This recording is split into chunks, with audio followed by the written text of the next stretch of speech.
I know it's kind of a sudden live. Yeah, I know. I just feel kind of. I see. I haven't straightened my hair, so I just feel kind of weird. I don't know. I just washed it real quick and put the curly stuff in, but it's so like I don't know what to do. It's just so like the curly stuff's got it all like really stiff right now, I guess. So yeah. So hold on, I'm gonna try to work this angle of this camera better and talk with you guys for a while. Give me a moment. I'm just trying to like get a better angle here because sometimes I feel like the light is a little weird. But I got my stuff charging here, so hold on. Oh, I'm at 98%. So one moment. Let me fix this. So oh, we got a lot to talk about today, man. A lot of stuff to talk about today. Hold on. I got a study room here today, so yeah. Hello to everybody joining. Try to fix this. Okay. All right. I think I am in a good position. I don't know. We'll see here.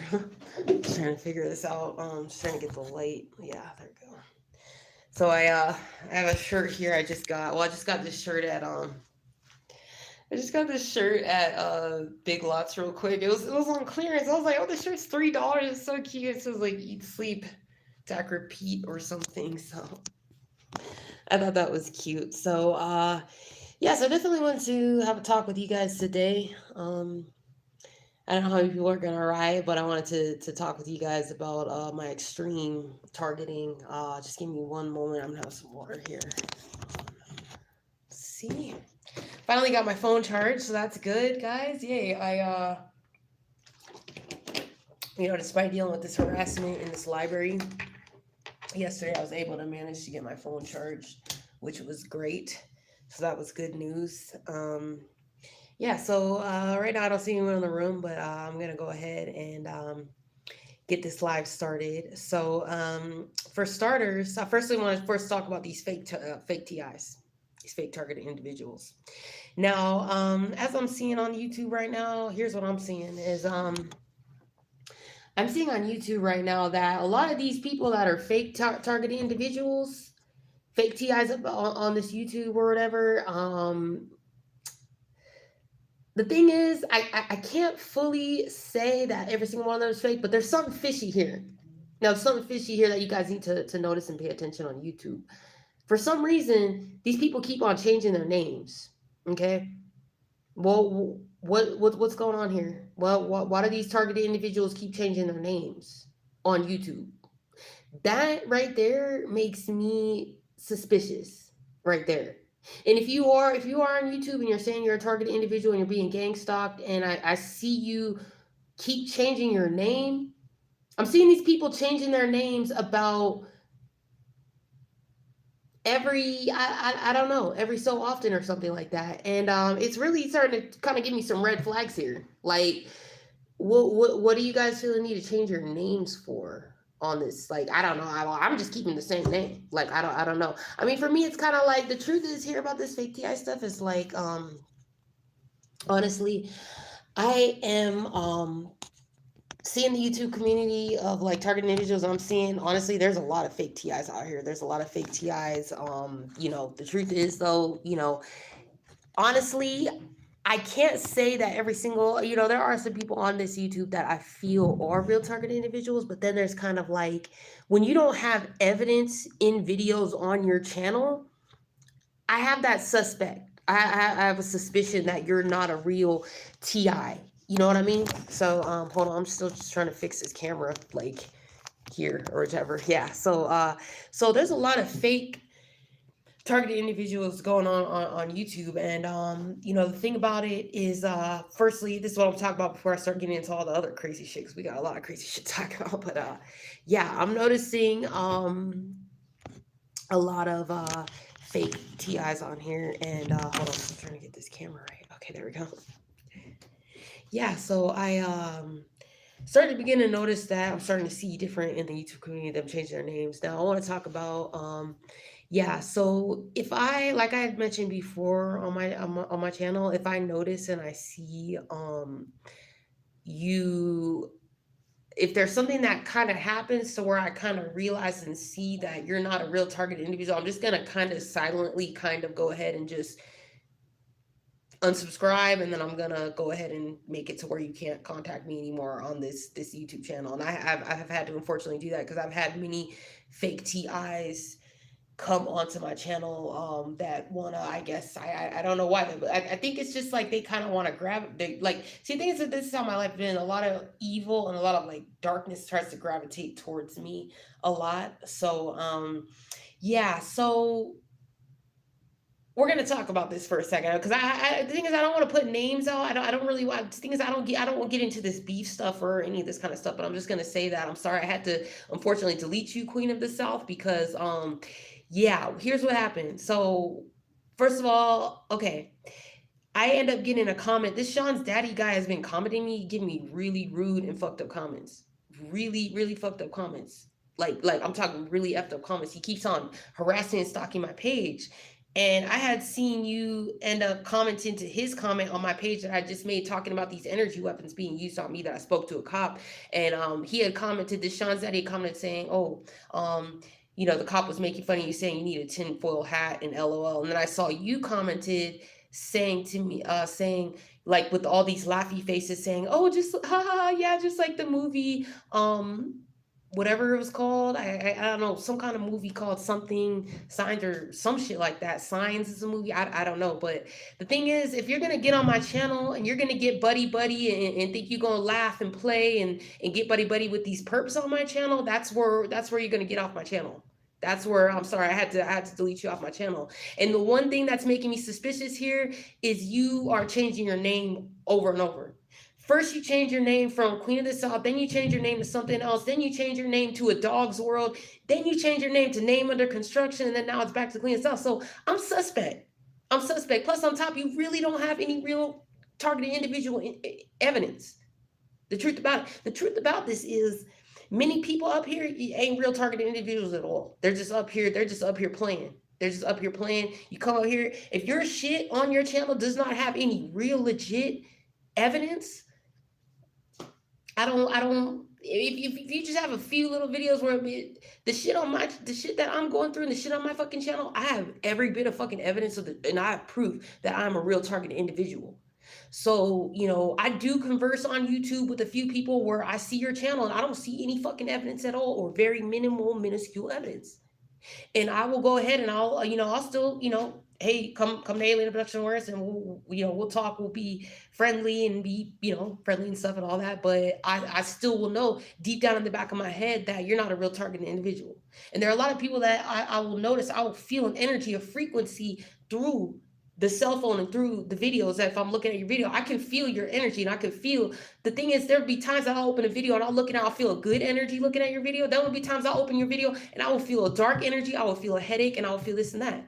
So this is another thing also to show you guys to pay attention to frequencies that you feel when you watch these videos. Everything is energy, and I'm gonna tell you, about 90% of motherfuckers here on this earth are demons. There's only 10% of people that are really God's chosen and really have good hearts out here.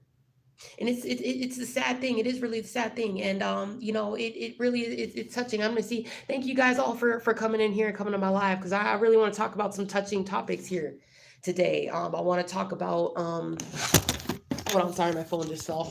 Got on the little thing, but I want to talk about some things here because, the things that are being done to me and being done to other true targeted individuals, this is a genocide. This is a genocide. And, yeah. And, hello, Nick Indigo. I don't know.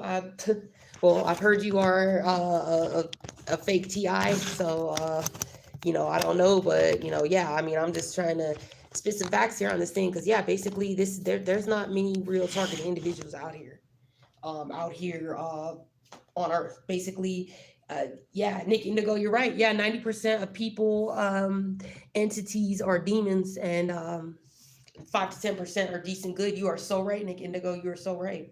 And that's the thing is, the thing about it is there's so many wolves in sheep's clothing. Hey, Alice Dark. Hey, what's up? Hey.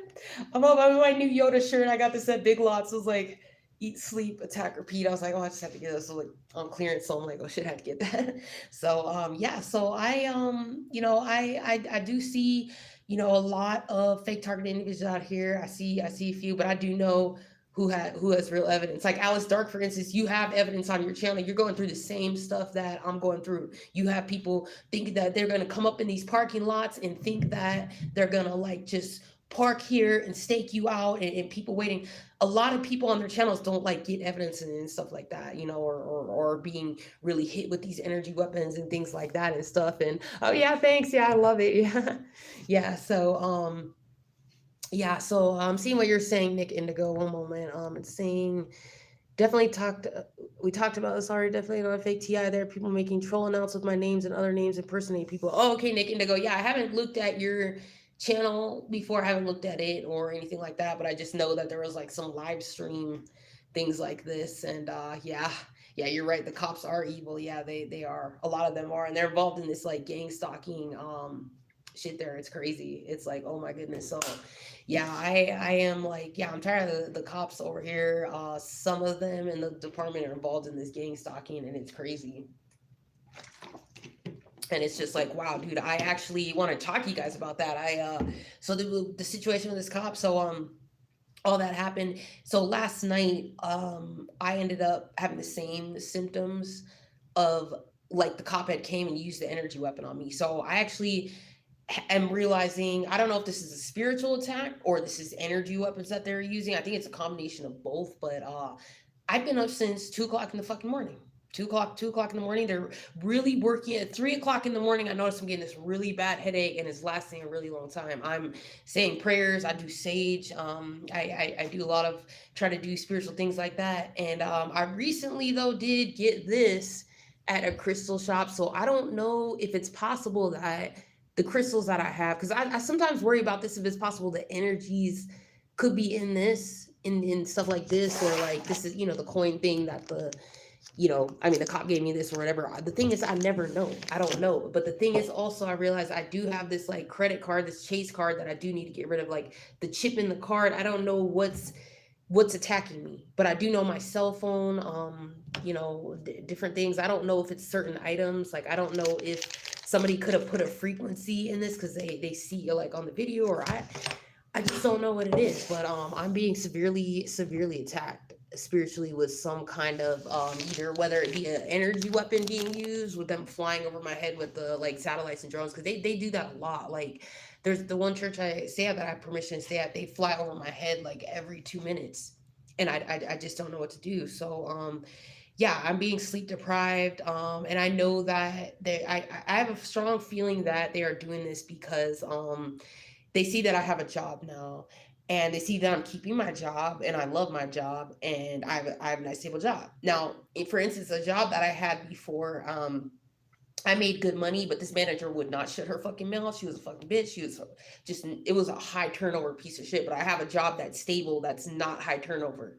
Like it's a stable job. Like people been working here years, and it's a good job, and I'm gonna keep my job. It's a stable job, and I plan to be at my job for a very long time. And I think that these attacks are being done to me due to the fact that, hey, this targeted individual, she's making money. How dare her? And how dare her have stability? How dare her stay strong and keep the job and everything and stuff like that? So it's insane. Yeah. Yeah. So I'm just seeing what you're saying.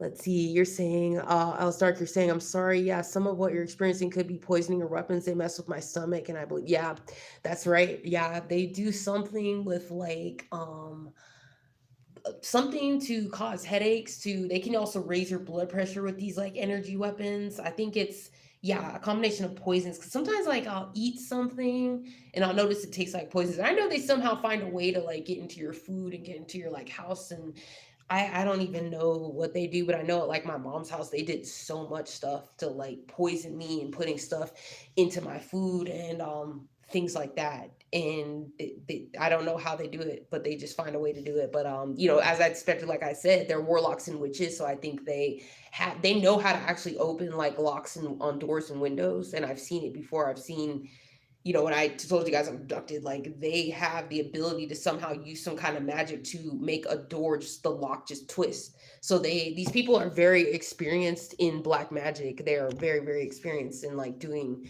this kind of stuff. It's crazy. And hey, Battle Angel, what's up? Yeah. Oh yeah, Alice Dirk. Yeah, they do that to me too. They cause my heart to race. And I'm gonna make a video. I'm gonna definitely do a live one day about these Havana syndrome symptoms, and I'm gonna put it like try to put it all on the whiteboard of all the symptoms that are being caused to me and to everyone else I've spoken to that has dealt with the same. Because I know they're making my leg twitch. They hit my head and cause a pain in like one spot on my head where it feels like almost like a dart's going in it. They make my heart race. They do one thing where they make your adrenal glands stimulate to where you'll feel a burst of adrenaline and you can actually visibly feel your organs vibrating. That's what I noticed that they do. They cause me like a burning headache. They cause me all different kinds of headaches and vibrating like sensations and stuff. Well, hold on a minute. Okay. This guy's like rocking back and forth, like really mentally ill or something. Like, I don't know if you guys see that capture of that, but that's weird. He's just like rocking back and forth. Like, okay, that's crazy. That's freaking insane. Wow, that's crazy. Yeah. So definitely they're working to. I think what they're doing is they're trying to. First of all, they're trying to kill me. They're trying to work to sleep deprive me. So for the past 2 nights, they've been working to really sleep deprive me and working to try to. Yeah, they're attempting. They wish that they can get me to lose my job because I have stability now and my job is good. I actually have money now to support myself, and it's a blessing, and I'm very blessed. And I also, another thing, before I get more in the video, I wanted to thank everybody who helped me out during my hard times. Like, thank you all so much. I really want to especially thank you, Kim. I want to thank you, Lala. Thank you for helping me because I don't even know what I was gonna in that time. It was just so hard. I didn't even know what I was gonna do. I had like no food. I had nothing. So I want you guys to know that I will always be there for you if you ever need help, because I know we need to help each other out as targeted individuals. We need to stick together. We need to always be there for each other because seeing how you guys came to my arms, I just am, every time I think about it, I almost just start crying, just tears of joy and just like so thankful. Oh my goodness, because that was, whew, it was hard. It was really hard. But now, I don't have to, financially be stressed out or worry. And I know that that's what's really pissing these demons off. That's what's really, really upsetting them. And they're really trying to go for the kill on me, for sure. Let's see. Hold on one moment. I'm just seeing what you're saying. CGC62. Any plans on what you'll do when you finally snap? I know you're talking about taking out some gang stalkers. It's hard because every single day I, really do want to snap. And I really do. I want to like get rid of a bunch of them at once. I want them to be gone and to leave me alone. I do. There are times where it's like I feel like, yeah, I do want to snap. But I am trying to stay, just as strong as I can. I really am. I'm really trying to stay strong because, yeah, I do want to take them out. I do. But if I do, I want to make sure I do the right way and that I get the right people. Because I thought about it and I thought, a lot of people, when you snap, people end up just shooting, like they shoot just everybody basically. But I know that it is hard to say, because basically, as I've been talking with Nick Indigo, you agreed and you said, hey, 90% of people out here are demons. I think about that 10%. I don't want to have one person that isn't doing this targeted individual. I don't want them getting mixed up and getting like in the mix if I decide to snap. I don't want to hurt anybody who's not involved. I only want to get these pieces of shit. I want to get them. That's who I want to get. But the thing is, we have to start, if we want to do that, we got to start working covertly and working as vigilantes, basically in a covert way, the same way that they do. We would have to do it. We need to start taking these gang stalkers out in a covert, basically build our own militia here and get rid of them. Because yeah, they need to go. They got to go. Yeah, and I do see the same. I do see similar multiple cars that stalk me and stuff like that. And yeah, they do have to be taken out. They do, because the stuff they're doing is it's sick atrocities, and I'm really sick of it. I'm sick of seeing what they're doing to other people as well, like torturing people in their apartments who are paying rent and paying money for these apartments, and they're using these energy weapons on people in apartments. Guess what? Every one of you guys that are in an apartment being abused and going through this abuse, you're gonna get all your money back because these motherfuckers are gonna get sued. They're gonna get sued because eventually eventually everybody's going to know about Havana syndrome. They're going to know these energy weapons that they are using and the torture that they are doing. Because the truth is, this is a silent Holocaust going on right now in America. This is a silent, covert, and sick ass Holocaust. This is Zerzexon tactic. These are covert, illegal energy weapons being used, and we are being tortured. And it's sickening. It really is sickening. Um, you know, so yeah, you're saying we need to find a way to link up together. This is ridiculous. Let's see, this is ridiculous. I'm sick of the targeting. You're right, Nick Indigo. And it's so hard because it's so little of us though. Like, the thing is, when I walk around daily, I realize and I look, and when you feel energies, very rarely will I come across another person that has like an energy, because things, you'll feel vibrations. You'll know when you're around somebody that's not a good energy. If you are around somebody that isn't a good energy, you won't feel good. You'll feel a headache, you'll feel all these sensations. But it's very rare that I'll get around somebody that I'll feel that, like, a really good, like, vibrating energy that's vibrating off of them, like a good type of energy. So it's very, very real, very, very rare that I will come across that. It really is a demonic world. It really is mostly demons. So that's the unfortunate thing. Yeah. So I'm gonna see what you guys are saying a little bit more. Let's see. Okay, Bethany Connor, what the fuck? I don't know what that is. Hide comment, fake TI, disregard tracking attention, abduction count. I don't know what that says. Sorry. Yeah, I don't know what that means, but yeah, let's see. Hamilton Burger, do you think that people who see your videos will be convinced that gang stalking is real? You know what? I don't know, Hamilton Burger, but I do know that people are being hit with these frequencies, and I do know that it is not just me. It's not just, oh, like the homeless black girl being hit. I do believe that white people are being hit as well, and they're being hit in their apartments. I don't think that it's just like a race thing or anything like that, or it's all races are using these weapons, and all races are being attacked by these energy weapons. This Havana syndrome and stuff, and it's really sickening. And I guess that the way that they're doing is they're doing it through your genetic code as well. So anywhere I go, and once they find out that I'm there, they put this frequency in the whole building or the whole area I'm in and cause me a headache. And it's really sick. And the thing about it is, there's people that are, what I usually am telling people, and how I explain to this cop is, what you will notice when someone's using this weapon on you or using it near you, all of a sudden you're going to get this unnatural headache.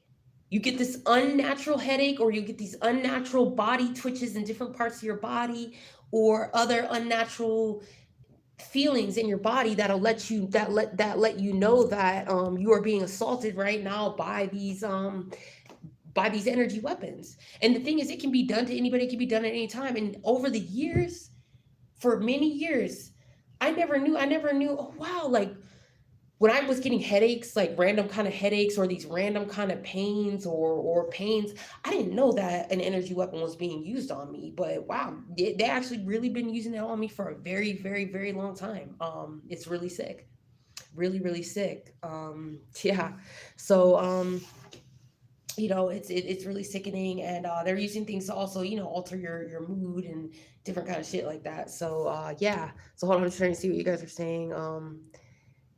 Yeah, the suicidal depression is flipped like a switch. Yeah, because they use a kind of weapon to mess with your energy. It's also witchcraft, because I realized that all these years, like, I remember years ago how I would end up having these kind of like mental, like, episodes, mental, and I didn't realize that, oh, this was like my mother doing witchcraft on me, and energy weapons being used and stuff like this that were being done on me. Like, something was being done on me to cause me to go crazy and really insane. So they really were really using really strong ones on me, mostly, like, over the, like, all those years. And they would do stuff to, like, make things like drop out of my hands, like doing things, different motor cognitive things that they'll do with these energy weapons to assault you and, like, harass you and stuff like that. They were trying to, like, make me go blind. They were doing so many things that I guess that God was, like, protecting me or something, and made it so everything they were doing, like, didn't really affect me. But there were times that, yeah, I was on my deathbed from these people doing everything that they were doing and using these weapons. And it really is sick. It really is sick. And I I realizing, that my family was doing this to me, my family was using this, and I thought about the other day, and I know my mother watches my videos, and she still watches my videos, and my family, and it's sad because I really love my grandmother and mother. There is still that, deep in me that, I do still have that love for them, but unfortunately, I just didn't understand why my mother kept on doing this to me. I didn't understand it. It's like, aren't you my friend? Like, you're my friend. And it's like, why is it where, okay, hold on, I'm on the phone with you. And then you go hang on. And then next thing you know, you get back on the phone, and then I'm being caused a horrible headache. And then I'm telling you, and then she's like, oh, it must be the phone. And I've explained to her about these weapons and the gang stalking harassment. And every time I do, she would just gaslight me, like, oh, like, what? Why would I even stalk you? You're not that important, or this or that. And then that kind of lets me know that my mother was involved, because she was, the way that she would act about it, like, oh, that's not really happening, or this isn't really happening. And these weapons were being used also on my sister as well, because we were getting pain in a certain spot of our foot, like the top, the heel of your foot, like this part of your foot, the right here, we were getting this extreme pain, both me and my sister. And it was kind of like, okay, that's weird. Like, why are we getting this like weird kind of, it was like an unnatural kind of pain. And I was really, okay, my sister's, so I certainly believe, yeah, my sister was being hit with the weapons. My mother, like, was being hit too, I believe, strongly believe, but she didn't want to believe me. And my grandmother, it's sad. Like, I do miss them at times. I miss them at times, but then it's just the fact that, thing is, every time that I would go be with them or be around them, or go like stay at my grandmother's or be with my mother's, there would be some kind of narcissism where I just can't really explain it, but it's kind of like they didn't know how to receive love or how to like give love. Like, for instance, basically, like, I remember, like, my grandma, she would go out to eat and stuff and all that. I took her out to eat one day, like, we went to Malibu. I was like, oh, let me take her to a nice, it's been so nice taking me out all the time. So I took her out to dinner. Guess what? She started, like, yelling at me, like, getting all abusive towards me. I was like, what the fuck? Like, this is supposed to be a fun time. Like, what's going on here? And then another time, I decided, hey, let's do something fun, because we don't ever do anything fun. My mom was always having money problems and broke or something. So I'm like, oh, let's go to the aquarium. I, like, decided, hey, let me get some money together. We'll go to the aquarium. So I took my mom, my sister to the aquarium. My mother acted so evil to me. It was unbelievable. I couldn't even believe it. It's like, here I am treating you guys, taking you guys places, and I'm being treated unbelievable. Yeah, Alice, yeah, it's crazy, isn't it? Like, it's like crazy. It's like, why am I being treated this way? Like, we're supposed to be having fun. Like, you're acting like crazy. It's like this crazy bipolar like mood shit that I didn't want to deal with anymore. And I hope that my family can understand. I mean, I feel bad because I kind of like lost contact with my mom again, like just shut off contact, but it's kind of like, I mean, I don't know if I should send her an email to like give her closure. I don't know if I should just say, hey, I'm sorry I cut you off, but it's just kind of, I didn't really feel you cared when gunshots were fired at me. And also, the first, I had cut her off again because her friend Michelle used this energy weapon on me. And that made me cut contact with, first of all, Michelle, and then her for a while. Then we started talking again when, I had some car issue or whatever. We started talking again, but then she started assaulting me with these energy weapons through the phone, and it's kind of like that made me end our relationship. And I know that whenever I talk to her, she'll say, I'm not paying anyone to stalk you, or I'm not doing this, or I'm not doing that. But then it's like, okay, you hooked up some central device in the walls and in this, and it's kind of like, okay, something here just isn't right. Something here is just not right. And I never felt like my mother and my family ever had my back. They would always sit there and watch people harm me and never have my back, even as a child. When there's adults harming me and you're sitting there and like just not doing anything. So that's kind of why I just had to like get away from it. And I know it's hard, like getting away from like a narcissistic relationship, and it's really hard. It's really, really hard. So, sorry, I'm going to get to your thing that you're talking about here right now, Hamilton Burger. I'm just reading what you're saying. Let's see. Another TI that I watched, absent-minded Abe also believes his family is part of his gang stalking. Do you think that your family is doing it intentionally, or they're being controlled in some way? I strongly believe that they're getting paid money to do it. And it all started when I was 4 years old. As a child, I think they're being paid, and that's how they're been able to like pay for stuff or pay or get money or money for whatever or something like that. So I think that that's how this has all gone down. Is I think I do think that they're involved, and I know my mother always had like money problems and stuff. And it's hard. As it just was so hard growing up as a kid because my mother would always make me feel just me. My brother kind of not so much though, but she would really make me feel guilty for the fact she had to even buy me food, take me to school, buy me clothes, or pay for my daycare and stuff like that. So my mother always made me feel like I owed her something my whole life. But I was the black sheep. I never got shit as a kid. But my brother got everything. Not everything, but my sister especially got everything that she wanted. I never got shit. I never got shit. I had like fucked up clothes that I'd go to school and get made fun of and stuff. But my brother could get all because we were poor. So it was like, oh, fuck this kid. And then let me go ahead. I'm going to spend all the money on your brother and sister so they can have nice clothes and not get made fun of at school. But who cares? Or you're not getting any nice phone or nice whatever, but somehow my brother or whatever can always get these electronics. But so pretty much it's my family, it's my mother, and it's my family that are involved doing it. And it's sad. It's really sad because the thing is though, I would send her an email for closure, but it's like I don't know, I don't want to like open up that energy again where I'm going to be hit with an energy. But I probably should maybe give her an email and just say, I'm sorry that it had to be like this. But pretty much we're at the point where I'm 30 years old and it's time for me to have my own life, and my parents don't have the right to stalk or track me or anything like that, and nobody has the right to stalk or track me. And I have my own life, which I worked as hard as I can to create and build. And I have a stable life. I like my things done a certain way and not like my parents. I like to save my money. My mother kind of always had money problems and problems saving money. And it's like, I got tired of every day, oh my God, I'm broke. I have money stress or this or that. And I save every, penny of my money, and I work hard to save, and I just started to get kind of tired because it's like, here I am where I'm trying to save and finally get my own place. And then I have to always deal with your money stress and money issues when I want to get my own life started and my own shit and so that's kind of where that all happened. And my mother should know that, hey, when she was 18 years old, she got married to my dad and left.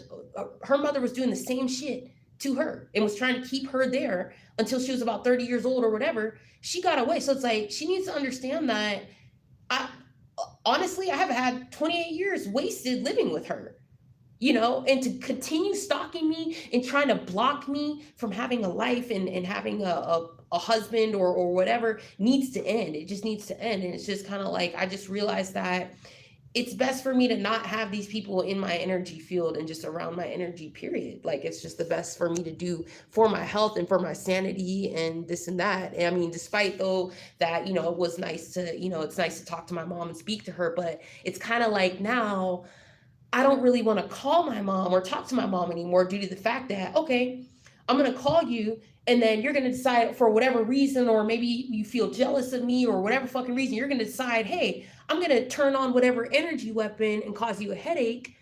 That's why, unfortunately, I just can't talk to you anymore, mom. I'm sorry. I just can't. I cannot. Yeah. So it's really, yeah, it's sad, but it is what it is. And it's just, when you continually assault someone, eventually nobody's gonna want to be near you or stay with you. And that's the thing about it, is they don't get it. Yeah. So I strongly do believe, Alice Dark, you're right, that it is like a monarch programming. Because I know that all the people that were like set into my life and stuff and be coming into my life that they send, it's all arranged. It's all been arranged. Like they just send all arranged, and they control and manipulate every single kind of like relationship in my life. They also intercept my phone calls. They do all this kind of stuff, and I'm sick of it. It's unbelievable. I mean, it is unbelievable, like all of it. So yeah.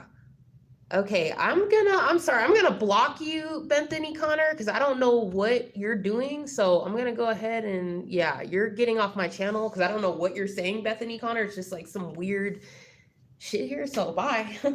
Yeah, thank you. Anyways, yeah, so Alice Dark, they informed me of my bloodline. Trust me, it's your bloodline. Yeah, I think that's what it is too, Alice. I think it's bloodline. And I think that's the thing is they don't want people to know that it's our bloodlines is why we're being targeted. They don't want you to know about bloodline. What they want you to do is they want you to focus on race, and that's it. They just want you to focus on racism but forget bloodlines and forget classism. They don't want you folks focusing on any of that at all, because that is the real key here. It's not really about race, because truthfully every race is being targeted and harmed in the same way, but they don't want people to know there's been people that have been murdered the same way. And it's crazy. Let me see. Hamilton Burger, you're saying you should ask Alice what she thinks about black people. Dot dot dot. I don't know what that means, but okay. I don't know. For me, I don't focus on race. I don't focus on race of anything. And that's the thing about it is I never focused on race until 2016 with all this stupid fucking Trump shit, and this bullshit started in 2016. But other than that, I never thought of race. I don't care. All I care about is the inside, the what's inside of somebody's soul. Like, I actually am an empath. I'm very, very sensitive. If I see another race or anybody, I don't care who it is, if I see someone being hurt, that hurts me. Like, people don't understand. Like, and that's the sad part about it is blacks are targeted so badly. But look at the news. Look at the news stories when you'll always see, like, let's see, there's a baby that was there. A few news stories that happened actually where there's like a baby stuck somewhere, like on an apartment building or something like that, or side whatever. Usually a lot of these situations you will always see a black man jump in and end up saving the other race's life, or he crawled up that whole like apartment complex and saved that baby. Another thing, there were like these other mass shootings and multiple black men have been the like saver, the people that come and get the guy down with the gun or something like that. So the sad thing about it is people are so racist and so hateful towards us, but they don't realize who's like, if you get in a situation and your life is at risk, and like one of us comes and saves you, will you still be racist towards us? That's the thing that I don't understand about racism. I don't understand. It's just specifically racist people that do it. But they don't realize that actually, like, black people, we really don't hate white people. I've never hated white people. I love white people and Jewish people. I love all people. I've never hated anybody. But for some reason, 2016, this targeting and all this stuff just started, and all these weapons being used on me. I never even understood it. I never understood at all. So, yeah. So I'm just gonna see what you guys are saying. Let me see. Let's see. Hamburger is burger. Let me see. Wait, I'm just trying to see. Oh wait, hold on. I wonder if the Gangstalkers would even allow us to link up and protest. Oh, I'm about to do a protest, Nick. No, I'm about to get a poster. I'm about to protest this Havana syndrome. Denver's gonna know about Havana syndrome. I'm about to put all this shit on a poster board and put that shit live. So let's see.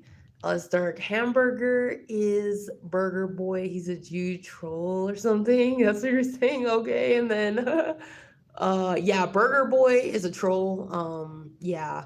And the sad thing is I actually, well, I don't think that it is all Jews. As I had said, I just think it's Zionist only. But the thing that upsets me is when I see the news, I see people like attacking Jews randomly or something like that, like on the news, like in New York and stuff like that. But I really just think that it's fucked up, because I think it is just the Zionist people are doing it.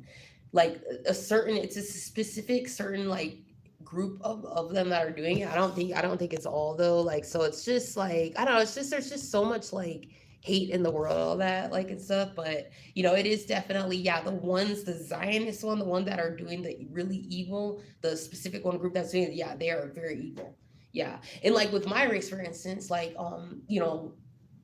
honestly, like it's all about demons. It's not even about like race and stuff, because yeah, there are the stuff my family's done to me. Yeah, like there's a lot of black folks out there that are, yeah. So it's that's the one thing about my channel too, that I'm trying to like get people to like stop this race war stuff and realize, hey, it's classism and it's bloodline is what it is.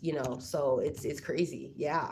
Because truthfully, like if you notice it, there are other black people that hate me, they target me, they use the weapons on me, they hate me, and they're against my bloodline or whatever, and then the whites that are killing the other white people are killing them because of their, specifically because of their bloodline. So yeah, it definitely is a bloodline thing for sure, is what I think it is. So hold on, I'm gonna see more of what you guys are saying. And Ashkenazi, you name it. Yeah, I think it is. I think it is Ashkenazi and Zionists, some of them that are doing it. But I don't think it is all Jews. I don't think it is all. And it's sad because it's like they're being targeted and they're being attacked, and being the ones that are not doing any of like the bad stuff. And that's the thing that sucks here. It's a situation I'm going through, for instance. Like the news is here showing these, because energy weapons are being used, so black people are attacking and beating the crap out of people due to these weapons being used.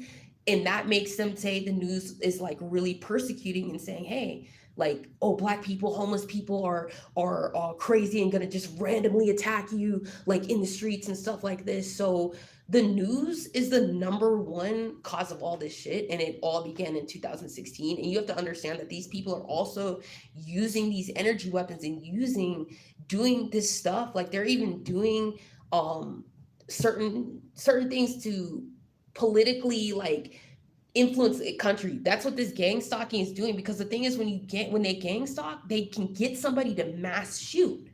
So when they can gang stalk someone so much to get them to mass shoot, that in turn makes it to where they can push this gun control.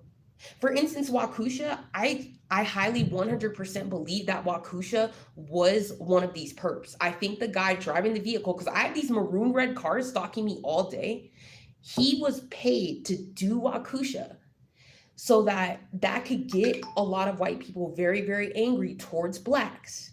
Okay, so Wakusha, a lot of these things that are being done on the news are being done even by somebody who's paid to do it. It's just all done to fuck with everybody and get everybody pissed off. The news is all designed.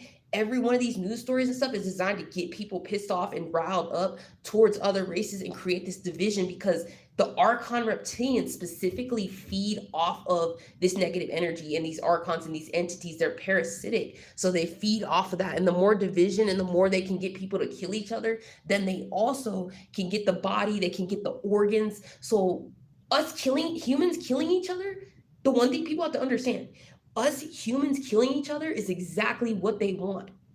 And they'll use race, they'll use this and that that's like the number one way that they can get humans to kill each other, is by race. Number two being religion. But I'm gonna say the number one thing being race, for sure. And that's exactly what they are using. So I'm gonna go ahead and see what you guys are saying here. Let's see. Uh Let's see. Mohammed Zanga, you're saying drugs can help with this intense gang stalking. They'll help you forget about the real world a little. Well, that's one thing about it is, yeah, I honestly, they've done everything they can to prevent me from getting medications that I need.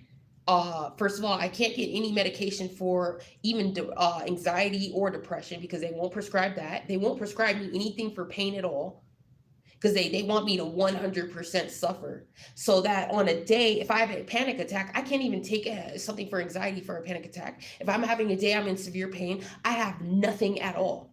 Because the main goal of them by doing this is they want me to snap. They want me to either rob a pharmacy, or they want me to kill multiple people when I'm in physical pain. They want to get me in so much physical pain to where I snap. And this is what they have been working and doing since 2016. And it is done by this fucking Trump supporters.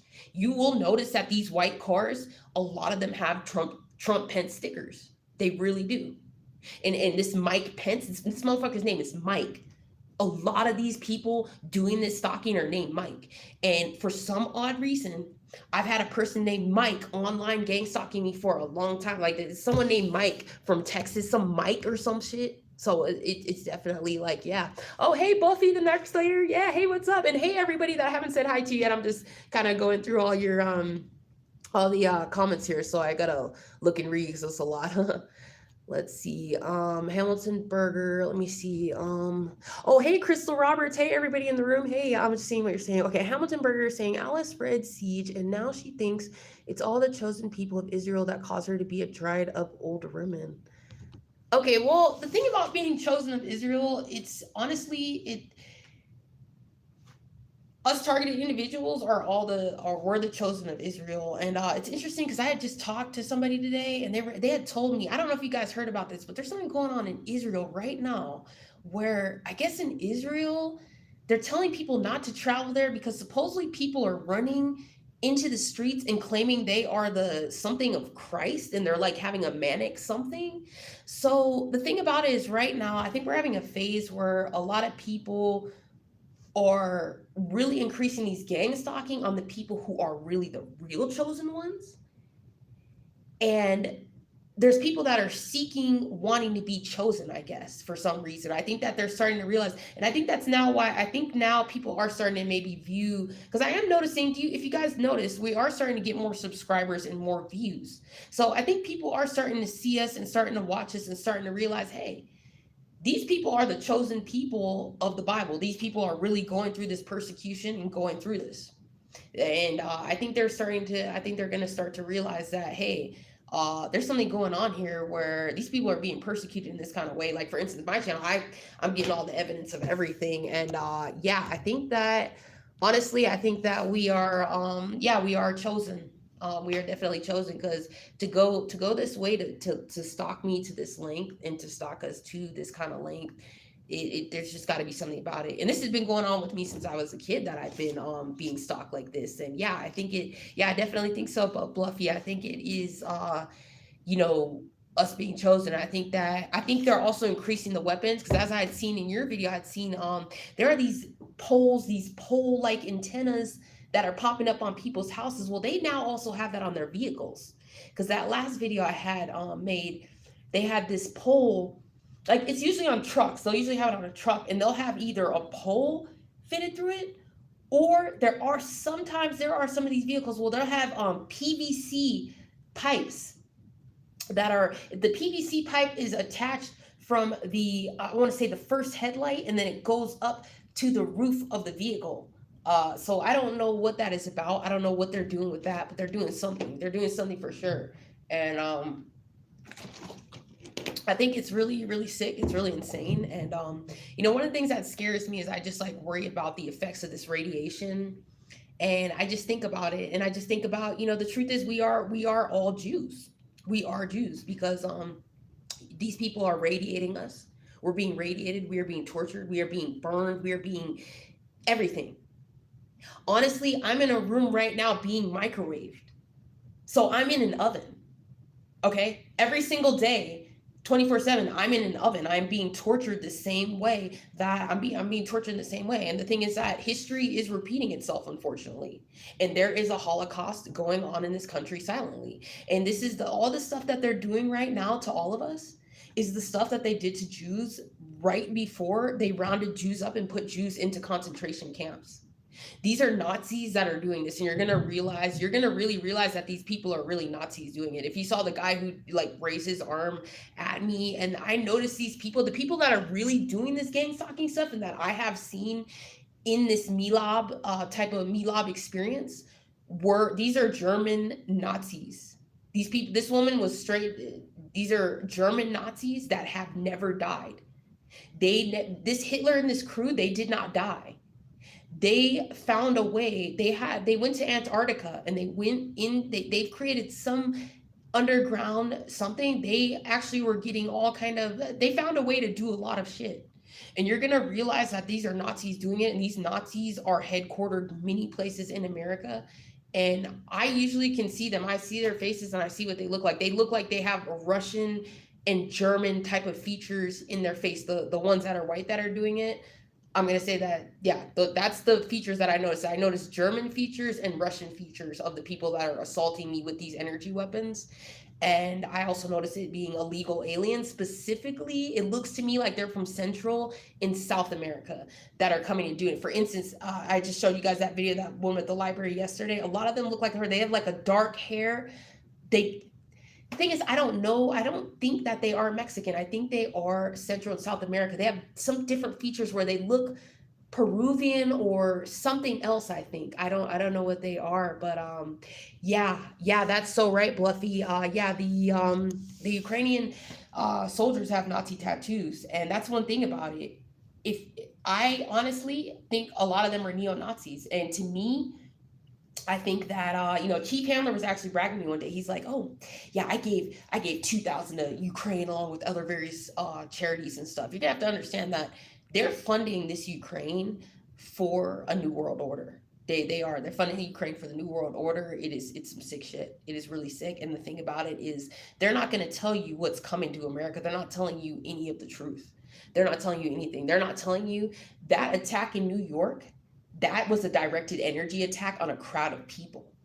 They're not going to tell you that the country's under siege. They're not going to tell you that China is here and using weapons. They're not going to tell you that that was a beam that hit that marathon and that crowd of people, causing one man to die.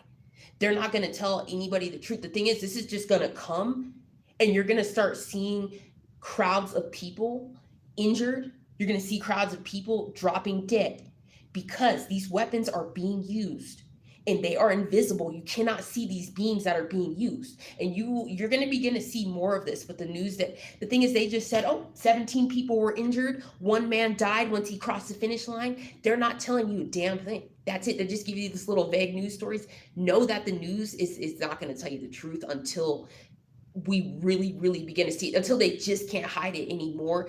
Then they might expose it. But I think we're going to see many of these attacks, many more of these attacks now. So it's really scary. It's really scary. These are bio weapons. This is bio weaponry, different kind of weaponry and stuff like that. And the thing is, over the years, multiple years, I mean, they kill celebrities all the time with these energy weapons, like sudden deaths. And then like James Gandolfini, I think they killed him. The Soprano guy, I think they killed him. They killed multiple of these celebrities. Brittany Murphy, she's one. They killed her. So many more. I mean, the list goes on, and it'll just say, oh, they had a drug overdose, or oh, they had a sudden death. Like Idea and Abilities, this Firstborn album. If you check out that album, I really think they killed him. I think they killed him because his lyrics were so deep. If you listen to Firstborn, the album Idea and Abilities, he had this thing called The Dive. And he goes in and he starts talking about this song, The Dive. He's talking about, there's another song, I'm not sure if I know, but he starts talking about like reality, frequencies, and he talks about like your reality, you created it yourself. Like your reality, you create what's around you, that you like, he basically kind of does talk about you being a god yourself in a way, kind of like that. It just goes deep. Yeah, it's kind of hard to explain lyrics. I wish I had the song with me right now. It's on my other phone, I think. But yeah, so I think it a lot of this stuff is covert. It's covert, and that's one of the things I worry about. Is I know they've tried to kill me multiple times. They've tried to cause me a stroke. They've gotten my blood pressure up to 200 by using these energy weapons and stuff. They've tried to kill me, but God, I guess, has prevented it. He has stopped it, even though, like, I guess somehow I never like crossed over, like, despite the energy weapons that they are using on me, trying to murder me. They've tried to cause me a heart attack. They've done that before. And be careful going to these ERs. Be very, very careful. Be very careful, because I had chest pain. I came into the ER with chest pain. This was at a Catholic hospital back in California. I don't remember the name, but I know it was like in South Bay somewhere, or something, Mary, something like that. It was a Catholic hospital. I had chest pain already. I had gone in. They gave me a chest x-ray. I was microwaved, completely microwaved. I'm talking afterwards. I had a red imprint on my chest for, I'm going to say, like a month. And I could feel as they did this chest x-ray, I could feel my heart just, I couldn't even believe it. I was being attacked in a hospital. I had the doctor and the nurse come and laugh at me. Like, they came just smiling, like, and unbelievable Holocaust type torture that I have been through. And it's sickening just to see the kind of sadism that these people will do in a hospital. I was left in pain. I was left in a room. Just they will harm you in these hospitals. It's really sick. So I'm gonna go ahead and see what you guys are saying. Let me see.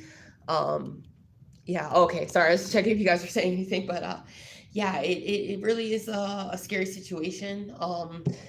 And it's really stressful right now because I know what they're trying to do to me is I actually had just called today, called for a gynecologist. Thankfully, I do have an appointment to get like this bleeding to stop, but they do all kind of gynecological experimenting and things, different kind of experimenting, and just trying to see, I guess, maybe what happens to me or how it works or something like that. But I'm just trying to stay really strong and really close to God right now. And I do know, I want to also tell you guys that a lot of us that are being tortured, if you notice, here's what I strongly believe. I strongly also believe that churches are involved in doing this gang stalking harassment. And if you notice, a lot of us, we do focus on the Bible, we focus on God, but we don't go actively to church. And I believe that they are targeting Protestant, because I strongly believe that being a Protestant is like, okay, you read the Bible at home, you talk to God just on your own. It's a relationship between you and God, and this relationship is everywhere. Like, you don't have to go to a church and be an active member of a church to have a relationship with God and be close to God. And I think some churches don't like this. And I have, another woman I spoke to was interesting because she was in Arvada, and she claimed to me that she was being gang stalked as well, and she was a Protestant. She said she would go to church, but she wasn't really like fully connected to the church. Like, she said the Catholic Church, she's like, no, don't ever go to the Catholic Church. They're actually involved in like Satanism and pedophilia and stuff like this. And I was like, wow, that's so interesting. So she, I think she was also an Irish woman as well. Yeah, she basically had told me, yeah, she really, focused on the Bible at home and like reading the Bible at home and all that. So one of the things that was interesting, I went on a website one day and I noticed I was looking at something about gang stalking, and somebody had said that this one church had ordered the gang stalking, and it said the gang stalking was okay due to the fact that this person was not going to church. So some of the churches are doing this to people as, I think, punishment for not being a member of the church, or if there's churches that are maybe people don't go to anymore or something, or I don't know if it's like some kind of cult type of gang stalking. And yeah, I'm looking where you're saying gang stalking Jamaican boy. You're saying let's see, I'm looking where you're saying they all involved because most church is about money. Yeah, I think it is. Yeah, I really do. And let's see, Bluffy the Narc Slayer saying I got perped in my old church. Corporate Christianity is evil. Yeah, I think that's what it is, and I think it is. I don't think all churches do it, but I think a lot do, depending on what it is. And I think they're using these lights, because I do notice at the churches, I notice some of them have the lights, that these beam lights, and the lights will go off and on and off and on and stuff like that. So yeah, I do think it is certain churches that will do it, and I think that it's like really strict, because I do notice, looking back, I used to go to a Catholic church because I never knew about all this religion stuff. When I was 16 years old, I was doing all this like gang stalking and bullying, and I thought, oh, like if you get closer to God, that would make you better and make things better. But this church was actually involved gang stalking me. I strongly believe they did a lot of things to me, I think covertly. And yeah, so that's the thing about churches. I believe that these churches, really ones that accept money, I don't believe in that. And there were a lot of stories about Jesus where Jesus, I remember that one, I can't remember, something about a church or something. And I remember Jesus got really mad. It was some video I was watching. It was like an old movie, one of those like church reenactment movies or something. And he flipped over everything. He got really mad because something about the church like accepting money or something like that. So honestly, for me, my personal thing is my relationship with God is for me, God is in nature, and my messages come directly from me with being God and being in nature with God. And that's like and I think that what I think they don't like is they also don't like us having our own personal types of ways and personal perceptions of God. Like, they want you to strictly read the Bible. You have to strictly read and follow these rules and follow this and that, and follow it their way. So I think that sometimes they find it to be a defiance. I think if you don't follow churches certain ways that they want things done, or certain like 100%, some of them want you to 100% like follow the Bible, and you cannot have any of your own type of intuition or own type of messages that you're receiving from God. But that's the thing that they really, I think, really do not like.